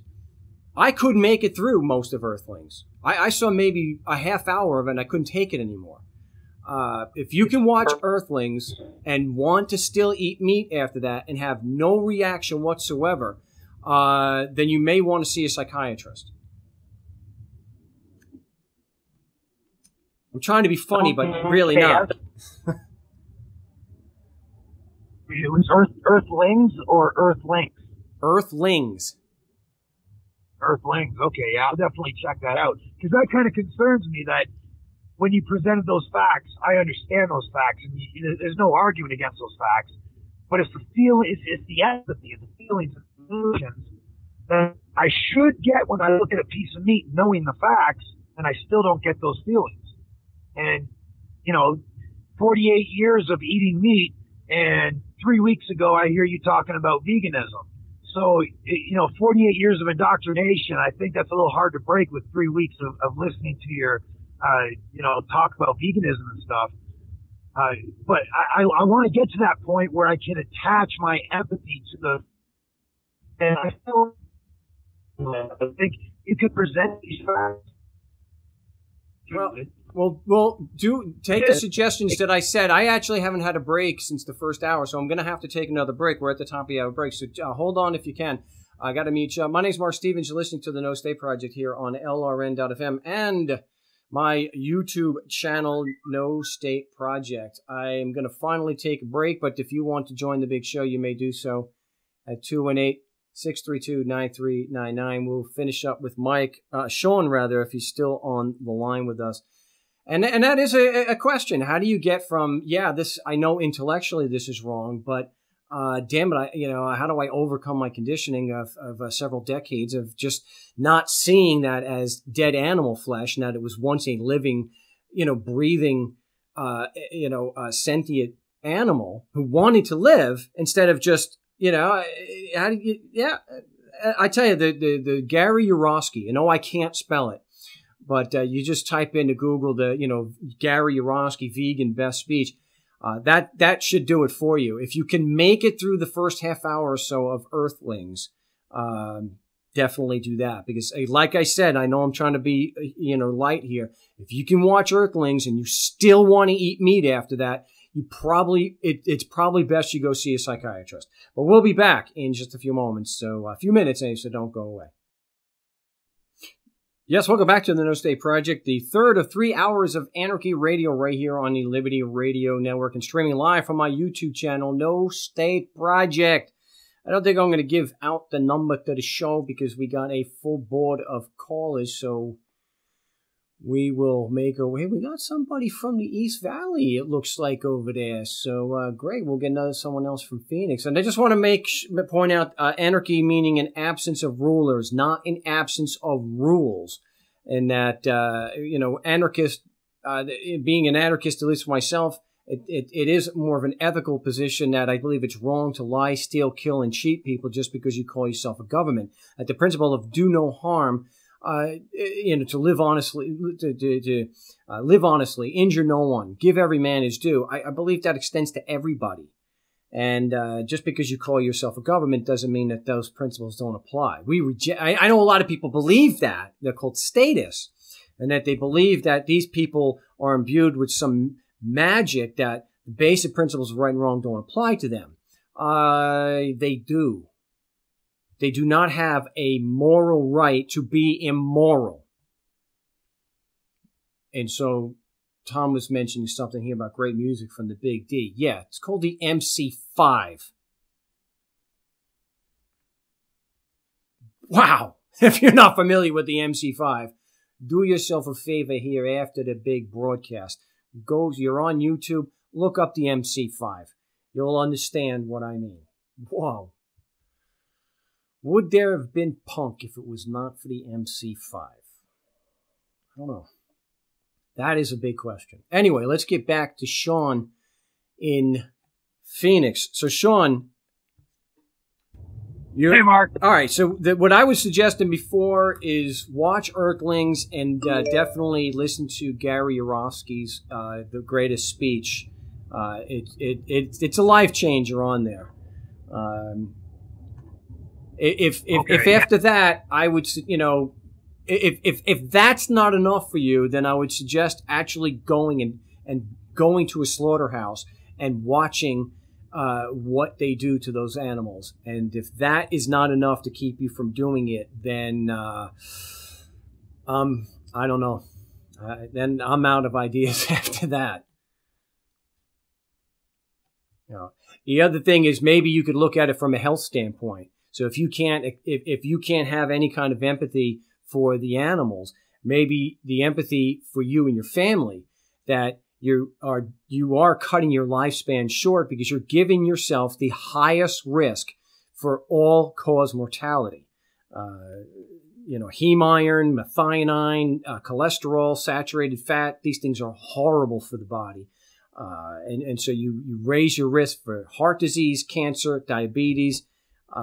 Maybe that's, maybe that's something that you can do in addition to that. So it's not just the animals, it's your own health. Okay, we had, Sean unfortunately had to drop off. That happens. He was on one of them, their cell phones. And kick out the jams. You're damn right, boy, I tell you. They had that's their main song. That's what they're known for. But those guys were performers. Not the best teeth in the world, but damn could they play. Let's get to our next callers. Yeah, so that's real brief before that. I would recommend looking at Dr. Greger, who does a fantastic series of presentations every year regarding the science and the studies regarding our worst killers, the top 15 killers. In addition, obviously you've got cancer, heart disease, and complications from diabetes. And those are lifestyle. Those are mainly lifestyle things. So if you take smoking out of it, it's diet. And that's caused by eating animals. Really, really bad. Yeah. I that's another thing I wanted to discuss, but we're not going to be able to get into the horrific infant mutilation that is done called circumcision. It's mutilation. It's barbaric. And I don't want to hear anyone saying, but God, it is barbaric to actually mutilate an infant. We're a religion of peace. Did you mutilate a child? Yes. Wow. If you're mutilating children, you ain't a religion of peace. That's just what that's just the way, that's the way it works.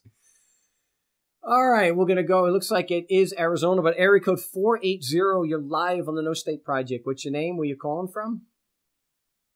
Richard Head, Tempe. Richard in Tempe. What can I do for you today? Meat is Not Murder, in spite of the worst song ever on Misery's one of his best albums that the Smiths ever produced. And is this wit? I prefer clarity to agreement. Wait, are you Wit from Gilbert? And I could care a whit that my parents mutilated me, being that they believed that the Holy Bible was the Word of God. Oh my! It bothers me not that I was circumcised, all right, and nor should it that you were probably circumcised, because I'm imagining you're Italian and your parents were Roman Catholic. I am not Italian, right? Sir. I am Sicilian. Get it right. Now you are Wit from Gilbert. A guy that grew up in Indiana, none whatsoever. You hail from Italy. Sicily was taken over by the Romans. God knows how many thousands of years ago. I don't care that I've been castrated.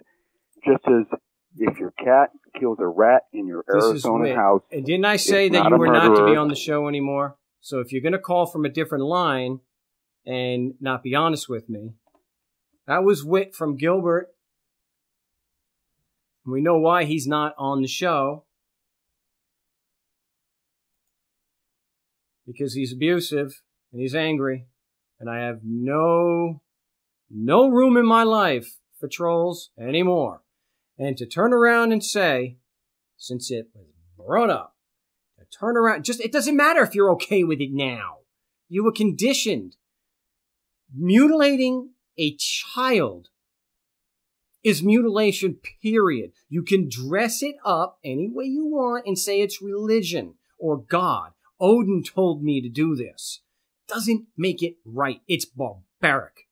There is absolutely no moral or ethical justification to mutilate a child. That's the thing about religion. It gets you, just like statism, it gets you to do things that are morally reprehensible and shuts down the conversation. It shuts it down, and that's what's so bad.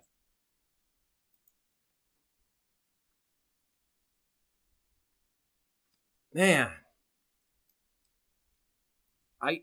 how can you possibly justify the mutilation of a child?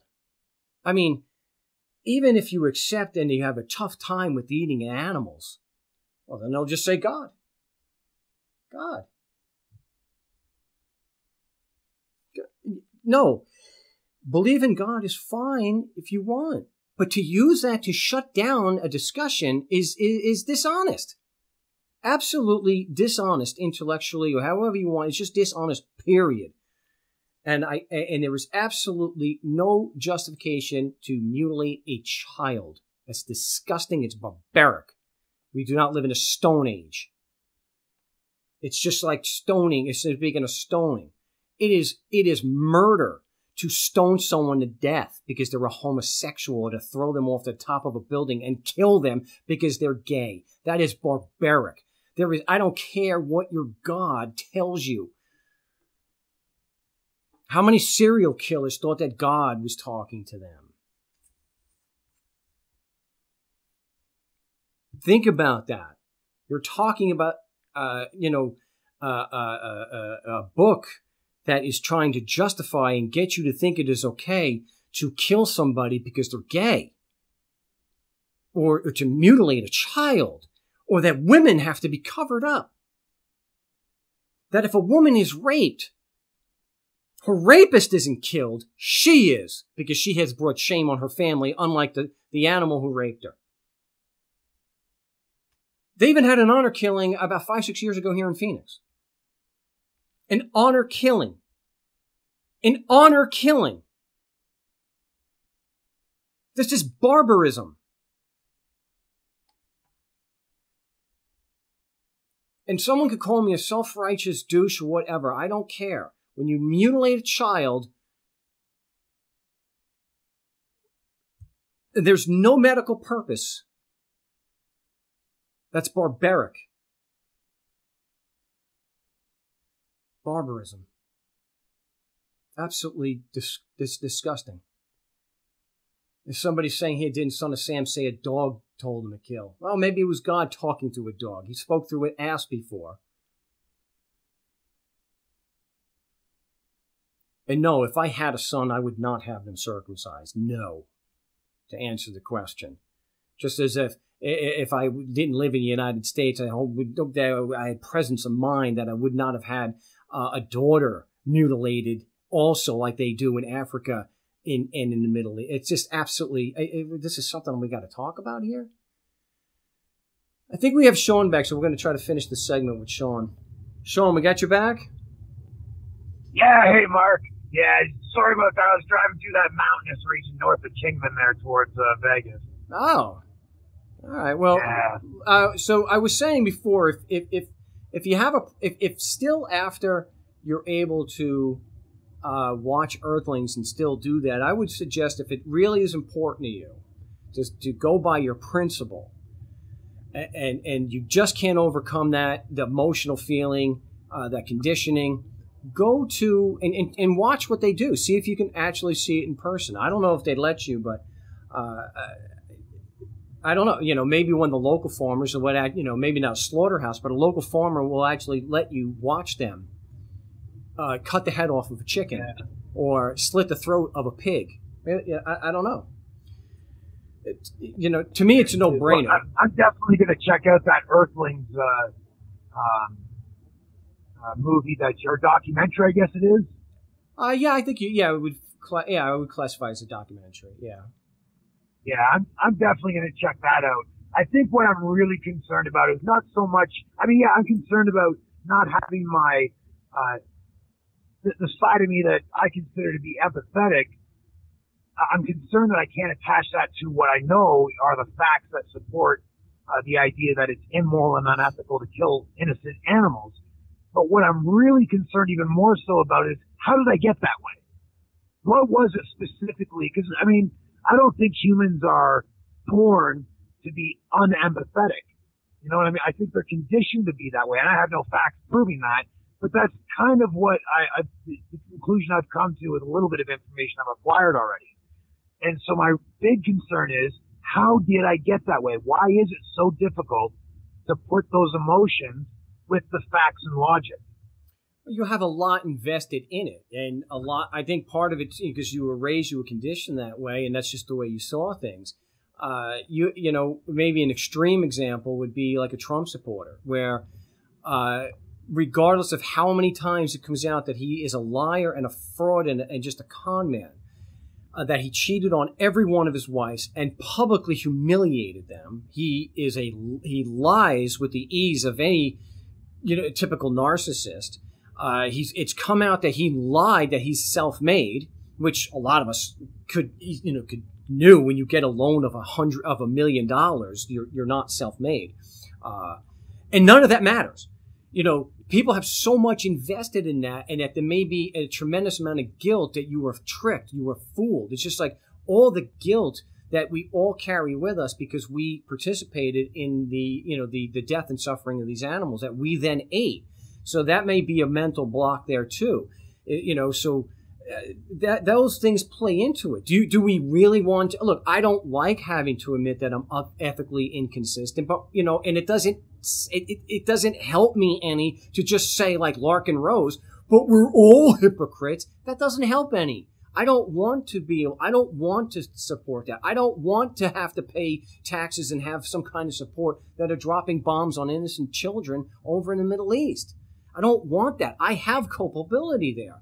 And so that may be a mental block to keep people from doing that. We know that these empathetic responses can be overridden, and there is evidence of that. You can see in the very often replicated Milgram experiment, where people will continue hurting human beings because of an authority figure told them. So we know we can override that and do the wrong thing anyway. It's just a matter of being able to, getting to a point where you just say, I can't do everything ethically consistent, but I can start being more ethically consistent today, and I'm not going to do X. Yeah, and I absolutely agree with that, and that's something I'm definitely gonna work on, and really try to attach my empathetic side to the facts and logic. I'm still concerned about how I got that way in the first place, and I mean, Was it public education? I mean, I don't know. Is it my parents? Was I just, raised to eat meat? I don't know why. I can see the facts and logic, research them, understand them, agree with them, but have absolutely no emotional feeling when I'm chomping down on that beef. You know what I mean? And that's concerning to me. It's conditioning. It's almost like now. Would you say that might be some form of Stockholm syndrome, maybe? In a way, like not, because they're not. I mean, animals aren't my oppressors, but maybe Stockholm syndrome is not the best word to use, but conditioned in a way to believe that, hey, this is just fine because you don't feel anything about it. Well, it's the conditioning, and then you have society bombarding you. You have advertisements where you're seeing that McDonald's is a place for fun. And look how McDonald's advertises the kids, and they have playgrounds, and they've got this, and everything is done to make it look fun. You have cartoons, for heaven's sakes, where you have animals talking, where, and they're part of the advertisements. You look at the Chick-fil-A, where you have the cows, eat more chicken. It's just so a lot of those elements help to condition you to not have that response, to shut that off. You believe it's food, and you were led to believe that your whole life, just like people believe that it's not waterboarding is not torture, it's enhanced interrogation. They've been conditioned and accepted that without question. So we have to do our best to reverse that and look at the facts. The facts do not fit the narrative, like you're now aware. And again, look at what they're actually doing to these creatures, and that should turn your stomach and start to turn you away. And so you won't see a piece of meat. It won't be food. That would be an animal that was killed that didn't want to die. Yeah, I'm definitely going to watch that film, because I definitely want to try and attach this empathetic side to the facts and logic, something that's, I think is vitally important if we want to continue to progress and become more ethical and have more morality in society. I think people need to question how they came to their own conclusions that they currently believe. And so, yeah, man, thank you for the little discussion here. I'm going to definitely watch that video and see if I can change things with how I feel. Okay, sounds great. Let me know. Good luck on that, and if there's anything else I can do to help you, just contact me on email or Skype. We'll call the show again.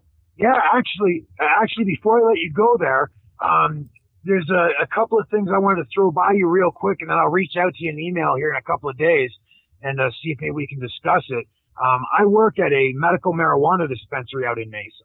Nice. And there's a lot of things that a lot of these, bud tenders and cultivators and trimmers and people that are, working full time in this industry, they don't know, their rights. Most of them are, they have no idea how to deal with police. I had one of our employees got arrested at the QT right across from our medical marijuana dispensary. And I went over there and started getting the camera out and filming the cops and asking them questions. And I was asking, because they had no reason to arrest her. She had a state medical marijuana badge hanging off her neck. She literally left the dispensary and drove across the street for lunch to fill up with gas so she wouldn't have to do it at night. And while she was filling up with gas, the cop got out of his car and started running towards her saying, "Step away from the car." And she wasn't smoking marijuana. She wasn't high. She was just on lunch, pumping gas.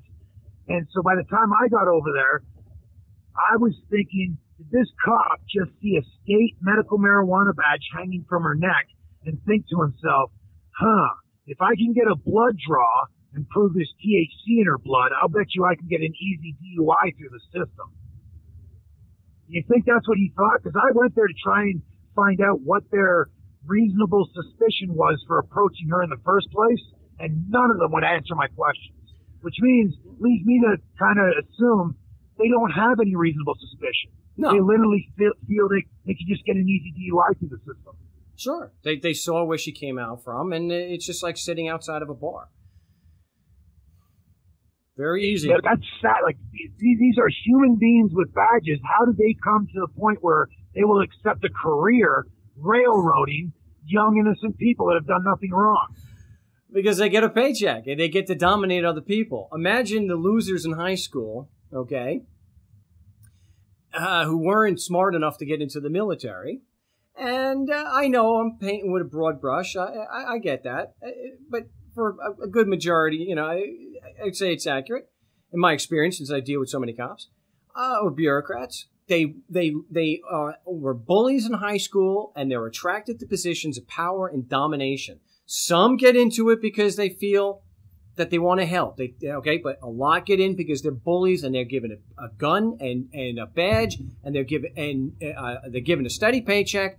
They're given prestige. People think that they're gods, in that they can't do any wrong, and that you'll be supported no matter what you do. So, yeah, you know, it attracts the worst of society. There's no doubt to that. And I agree 110%. I think the entire platform of government does, and always will attract the most functional, sociopathic, psychotic, power-hungry control freaks with godlike complexes onto its platform to rule over innocent, peaceful human beings. And I would love to see government completely abolished. Well, we're working on that. I agree. I would be the only disagreement I would have in that list of things, characteristics that you laid out, was that psychotic. I don't think that for the most part cops are psychotic. I think they know exactly what they're doing. They may not have any evidence of something, but I don't think they're having such a break from reality that they could be classified as psychotic. But I think you just meant that, you know, as an insult, which is fine. It suits. But yeah, I would like to see that, and that's what I want to spend more time. I had planned on spending more time on that topic of getting to a voluntary society and taking calls about that than I originally planned. But NonEntity had to be somewhere, so we started the show off that way, and that's kind of the way the show went. So maybe on the Wednesday broadcast we'll talk more about anarchy and getting to a voluntary society. But yeah, absolutely, I would love to do that. All right, Mark, listen, man, I want to thank you very much for your time, man. I won't take up any more of your time there, but I definitely love to reach out to you and have a few more discussions with you for sure. Sure. Happy to do that, and good luck not eating meat or dairy or cheese this week. Sorry, who? I just said good luck not eating any more meat, dairy, and cheese and eggs this week. Oh, yeah, thanks, man. I appreciate that. Yeah, I'm definitely going to watch that video in Vegas tonight in my hotel room. So. Sounds good. Let me know what you think of that. Just email me or Skype me. Appreciate the call. Will do. Thanks, Mark. No problem. Appreciate it. Yep. Whoa. You know, I take, I go through great pains. You know, I don't know about that, but I always talk about, dissent is welcome on the show. And Infamous from Gilbert lied and said that he was Richard Head from Tempe. So he lied to get on the show. Now, why would someone lie to get on the show? Now, I'm pretty certain that there are the hosts of Free Talk Live, if you guys can hear me right now, maybe getting a chuckle out of this, because he has been on your show before. The reason why he lied to get on my show is because I blocked him. And I blocked him because he was so angry and insulting to me that I have had conversations with him on the show before, and we have disagreed with each other on the show before. Just on this broadcast, I disagreed with NonEntity. The difference was we had there was mutual respect, and we were able to discuss the actual issues instead of wanting to insult each other. So that's why we were able to do that. Wit has already been told why he's not going to be on the show and why I won't have him on. It's not because I don't want to discuss dissenting views and have an actual argument. I actually think it's a great. I like to have arguments on these issues and discuss it, because we should be able to have a better understanding when we're done. If we're having an actual argument, both people, participants, should be able to at least understand each other's positions a little bit better, and maybe have a better understanding of their own position since they have taken the time to actually defend it. Whit is not interested in doing that with me. He's very angry. He's insulting. And I don't, look, again, I like doing the show, but I don't need to have abusive people on the show. I don't need that. I've got usually plenty of other callers. So I'm telling you now, Whit, you're not coming on the show. So stop calling. I want to address, somebody said something about alcohol. I do not advocate the use of alcohol because it is damaging. It's just like, I don't have a moral, it's not a moral thing. I think it's moral if you drink or smoke and get behind the wheel of a car or heavy equipment and whatnot. But to me, it's not a moral, it's a health issue. And even though I would definitely not advocate that people use drugs and again, there's no moral judgment if someone does. Don't get me wrong. It's not. I just think it's unhealthy. And so even with marijuana, I think, if you're going to do that, at least I would suggest do it the healthy way and have brownies, but smoking it is still damaging to the lungs. I would admit, I don't think that is an issue there. He just keeps calling, I'm just gonna keep dropping you. Maybe I could just have him waste some money. And all right, there's another thing I wanted to address that was absolutely astoundingly stupid, whether it's trolling or not. And I don't remember who said this. I think it was Axeman. And I think he's trying to go anecdotal here on me as far as smoking for 30 years. I had a grandmother who died at 92. She smoked for 70 years. Does that mean smoking is healthy for you? No, there's always going to be exceptions to, and she also drank like a fish, according to my father. So, yeah, not going to say that taking smoke into your lungs is a healthy thing. I'm gonna say no to that one. But I think he was the one, again, monumentally stupid. Whoever said this, and again, I think it's Axeman. That veganism forces the body to eat itself. So, I have never heard, you didn't say that? Okay, I'm a hypocrite. Somebody said that veganism forces the body to eat itself. And so, okay, if it wasn't Axeman, I apologize. I even said, I don't know if it was you, but somebody posted that, and I wrote it down because it was so stupid. Forces the body to eat itself. So eating fruits, vegetables, nuts, and seeds somehow forces the body to eat itself. Maybe this is a reference to starvation because you're not eating enough. If you're not eating enough. But, yeah. Pretty stupid there.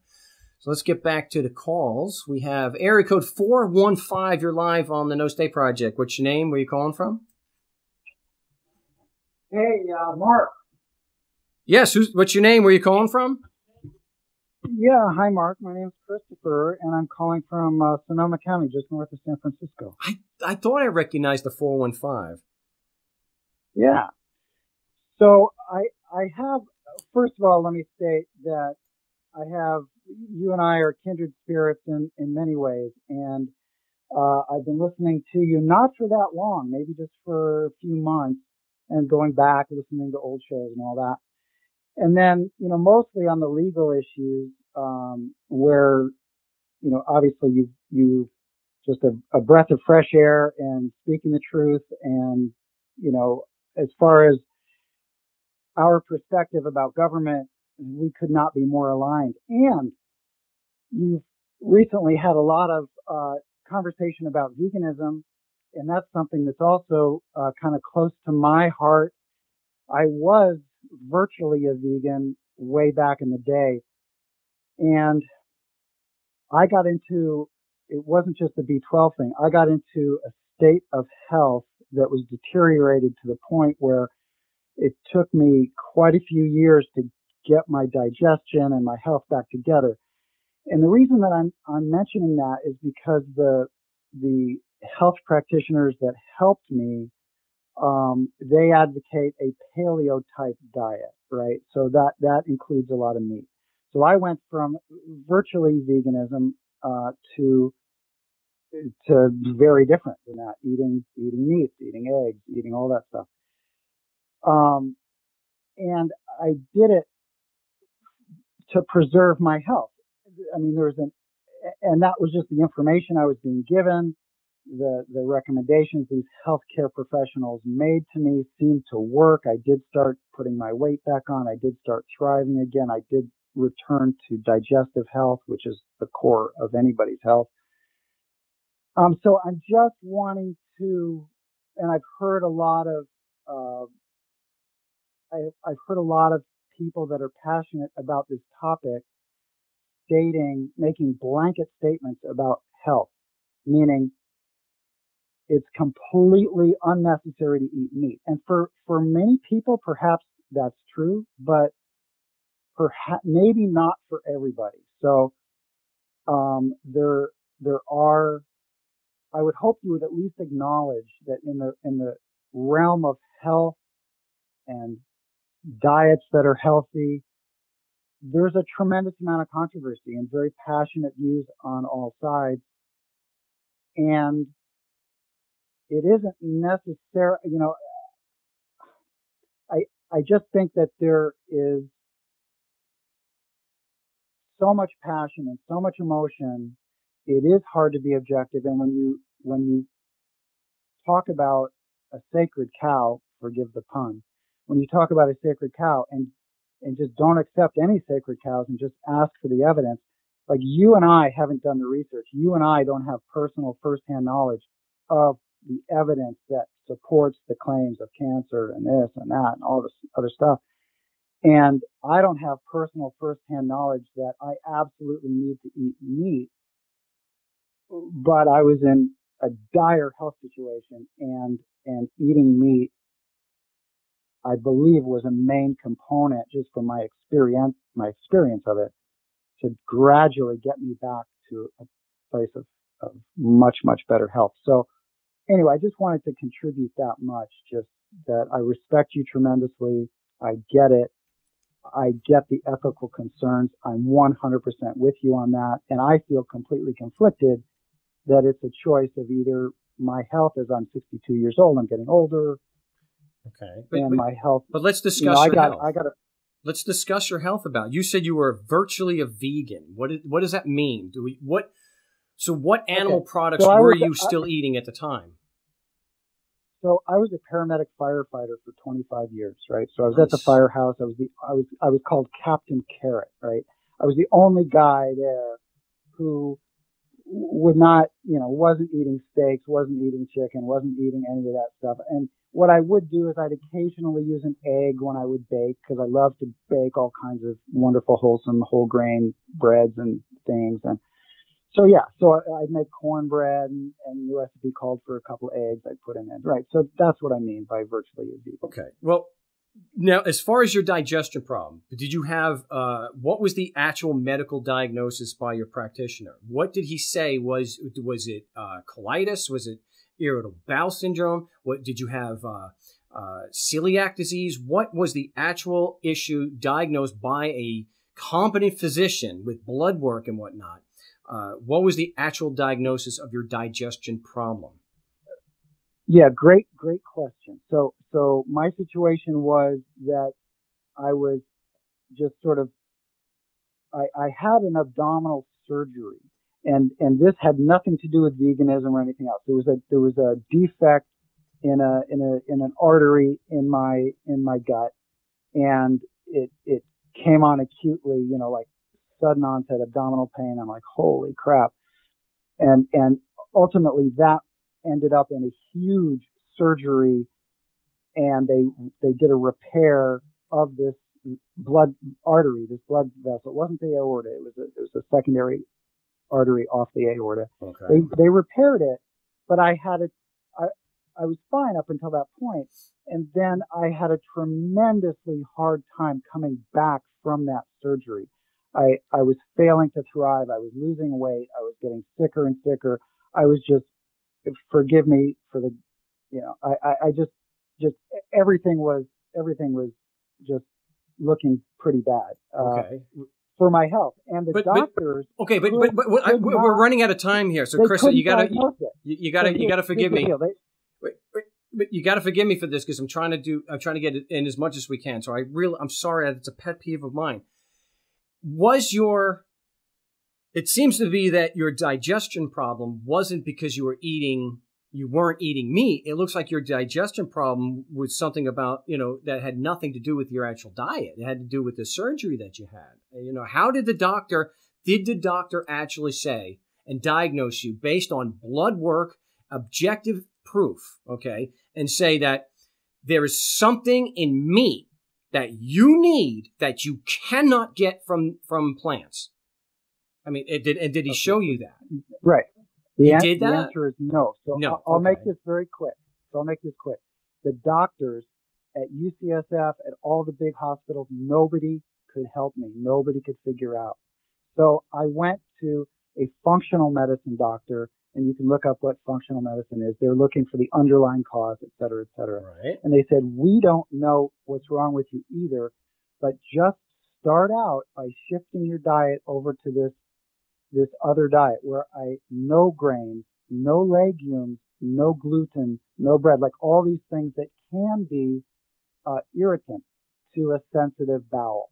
And they said, eliminate all that stuff and just, go on this higher fat diet, include meat, eggs, all these other things.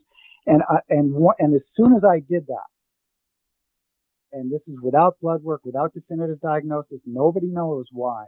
But as soon as I did that, my health started to turn around.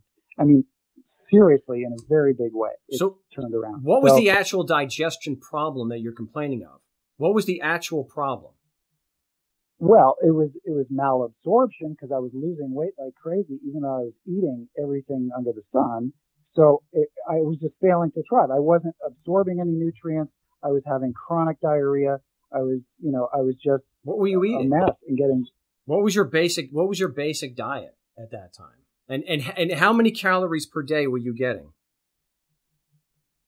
Oh my God. I was trying to pack in as much as I could. So I was probably doing 4,000 calories a day, and I was eating pasta and ice cream and breads. And, I was just trying to eat as much as I could. And it just wasn't, I was losing weight. And they put me on Ensure. You know what Ensure is? It's that little canned crap that they feed. Yeah. I had in addition to everything I was eating, I was chugging 4 cans of that stuff a day, and by the doctors, and it just wasn't working. So, and then all I'm saying is the shift to the more meat-centric diet, for me personally, and it's anecdotal, but I eliminated the beans, the rice, the corn, the grains, the gluten, all of that stuff, started eating more meat and eggs and these other things and vegetables, and instantly my situation started to come back around and I was better.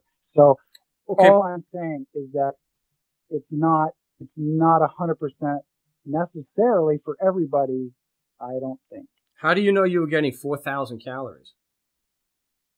I don't, Mark. You just asked me to guess, and I just guessed. See, and that's a big thing. I used to train people, and I can tell you from my experience and from other people's experiences, and even doctors, studies have shown, people are really bad at gauging how much they're actually eating. And so it may have been 4,000 calories. Yeah, I'll grant you that. Unless you're 6'6", 4,000 calories is a lot. I mean, you're talking. Yeah. So how do you know that it was? That's why they told me to eat those 4 cans of Ensure a day, because my doctor was thinking the same thing. Maybe you're just not getting the nutrients you need. So I added that in, and that stuff is disgusting, but I was drinking it anyway.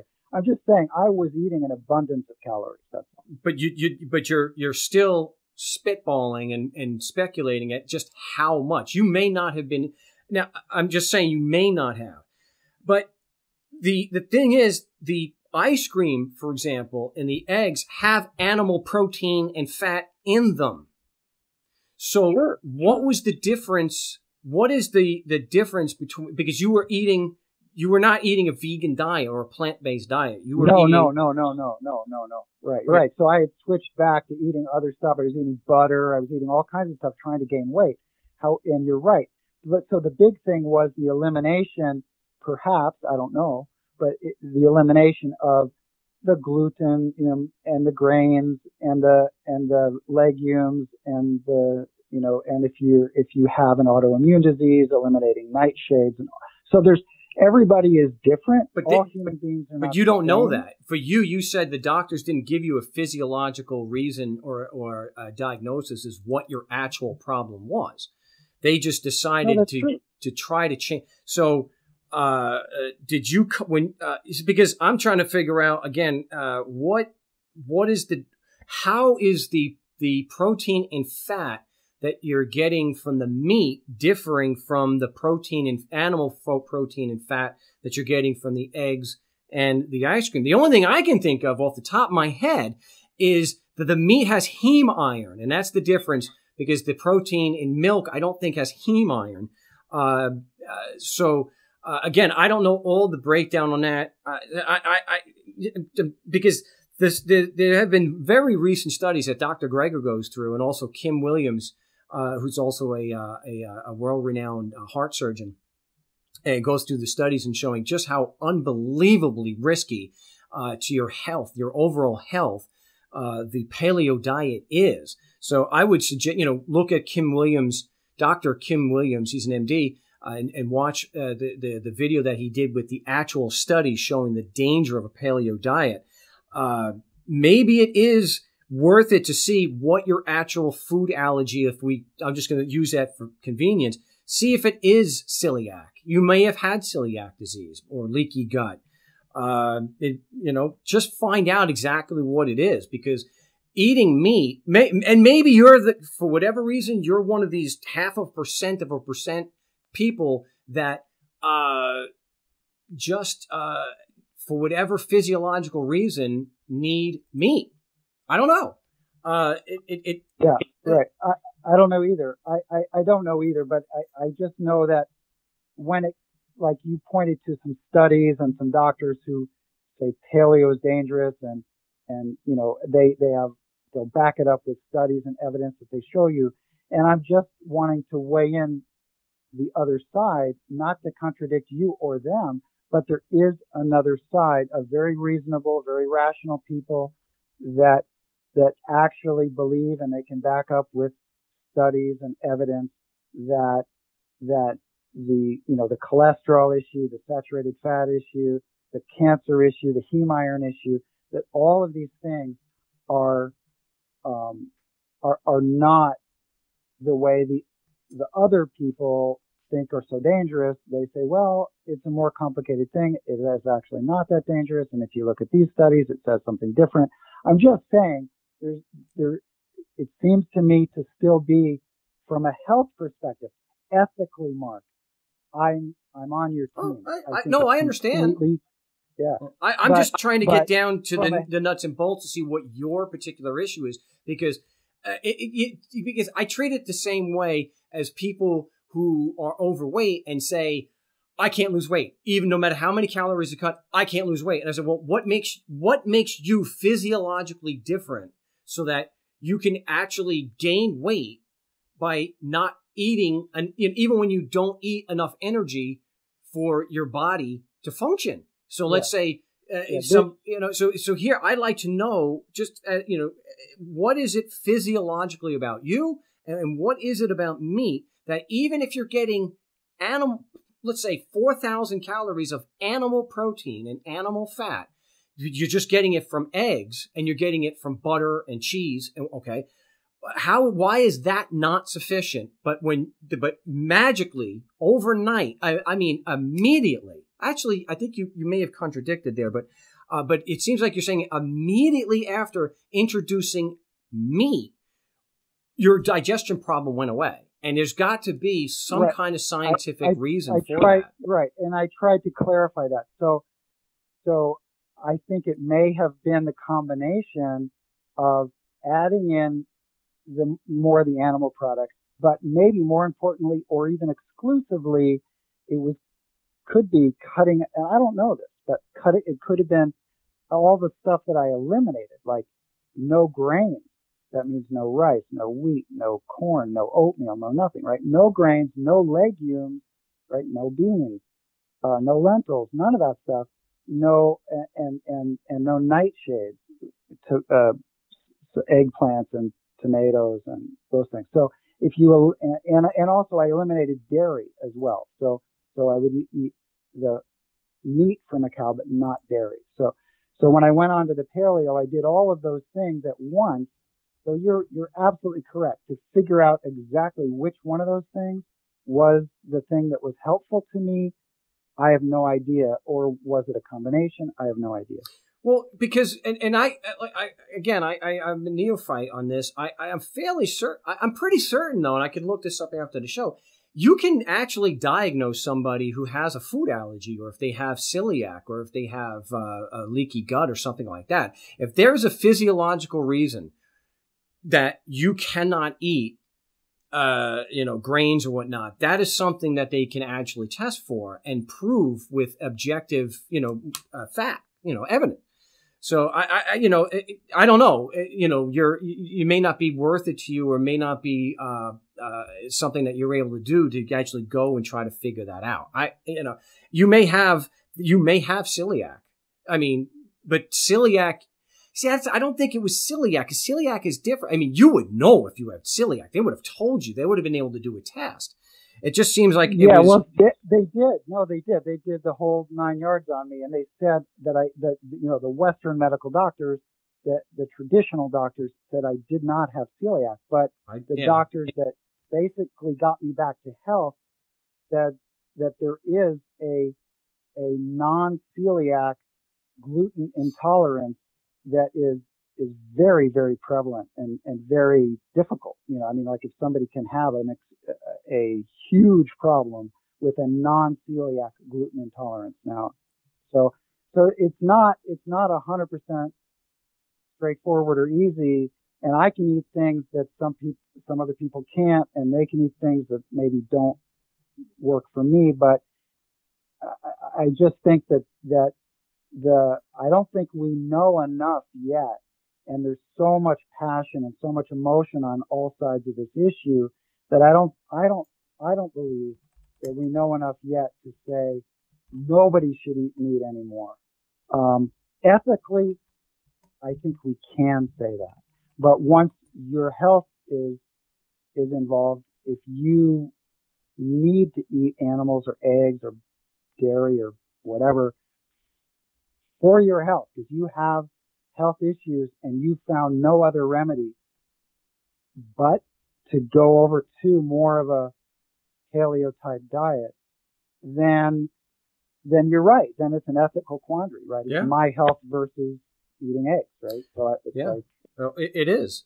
But you can, somebody can go through those studies. But I mean, even somebody with a legitimate gluten intolerance, that doesn't include then legumes or like lentils or beans. I mean No, that's true. That's absolutely true. So maybe it was a matter of where you could just cut out, if you had just cut out the grains and got most of your protein from legumes, for just as an example, and you're eating just plant-based, maybe that would have been sufficient to turn around your lack of absorption, if that in fact was the issue. How meat somehow, how meat so almost immediately cured your absorption issue, and the doctor actually formally diagnosed you as having a malabsorption problem. Yeah. Oh yeah. Yeah. Absolutely. I mean, I got down to, I'm 6 feet tall, and I got down to like 124 pounds. Yeah, that's bad. That's. Yeah, I was dying. I mean, I was dying. But see, at least you're giving the actual description, where this someone who claimed to be a vegan, who also, she wrote a book about it. She said that she ate cheese every opportunity she had. I'm like, well, that's not vegan. She said her health collapsed. And unlike you, she doesn't describe what actually happened. She doesn't actually say that a medical doctor, diagnosed her based on scientific tests. And said, she never says what the actual ailment is. Just like these judges, when they say they want a psych eval, they don't actually tell you what the psychological problem is that they think you have, that needs to be investigated. It's just, you have a psych problem. Right. Well, sorry to hear. I'm glad you're doing better and you're thriving. It's just maybe you can look into, and again, it's up to you how you want to run it, of course, but maybe just have some black bean burger and see how it affects you. I mean, right. And now that I'm back to a more stable position, so let me go back and answer one of the things that you said. You asked, how did I know that if I had just eliminated, the grain, the gluten and maybe the grains, maybe I still could have eaten, lentils and beans. I think you're absolutely correct. But I was in such a dire situation that I just had to take a shotgun approach and, sort of eliminate all the, different categories of food on the recommendation of the doctors I was seeing. And then literally immediately I got better. I want to say, I did not say that it was the meat that's responsible for that. I don't know. It could have, as you say, it could have been eliminating all the gluten.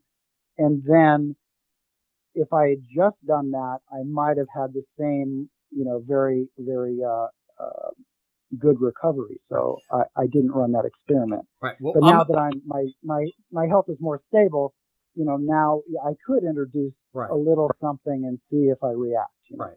I'm completely out of time, so I've got to let you go. I do appreciate the call. Let me know if you do start experimenting and what happens. But definitely call the show again, and I'd like to discuss this some more. My name is Mark Stevens. You're listening to the No State Project here on LRN.FM, the Liberty Radio Network. If somebody thinks that I do not address dissent, and you haven't been and you haven't been banned from the show and not just trolling, call the dang show. 4 hours of anarchy radio right here on LRN and on my YouTube channel, which I am now going over the LRN feed because I ran out of time and I couldn't hear whoa, who's drunk here?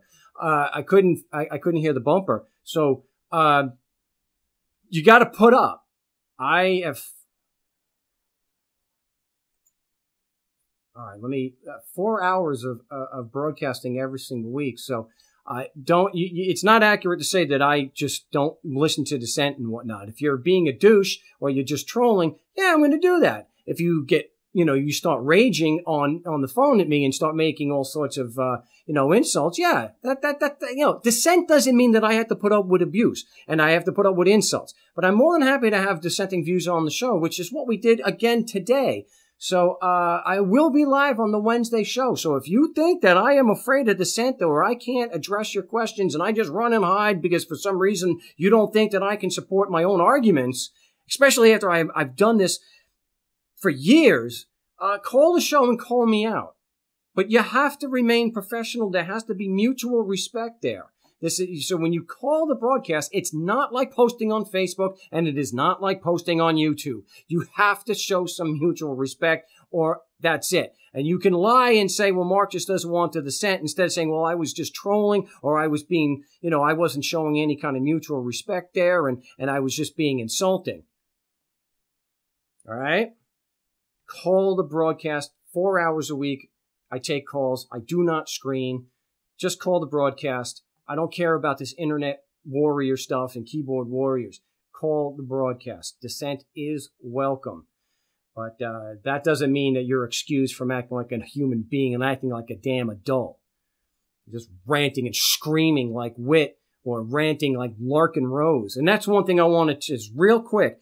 Jan brought up, why doesn't Larkin come on the show and discuss this? Larkin Rose, if you watch the video, I have the screen caps in there. Larkin Rose was invited on the show, as I've invited him many times before. He's turned me down politely before, but at least he turned me down politely. He was invited to come on the show and present his rational, ethical argument for unjustifiably killing an animal. And then we could have an argument or we can discuss it and I can ask him questions. He instead chose to insult me. If you want to believe that, great. The evidence is right there. If you want to be like Larkin and ignore the evidence, you're free to do that too. But the evidence speaks for itself. He was invited on the show. He decided to insult me. And so I'm going to treat him no different than anybody else. If you want to be on the show and present your argument, a counter argument to what I've presented here on The Big Show, you're more than welcome to do that. You always have been. But doesn't mean we're going to accept this. Again, I appreciate everyone tuning in. I thank Brent for, this show is actually brought to you by Brent. The next few shows are going to be brought to you by Brent. I appreciate the support of The Big Show. If you would like to be able to help with that, it's at markstevens.net. And till Wednesday, salud.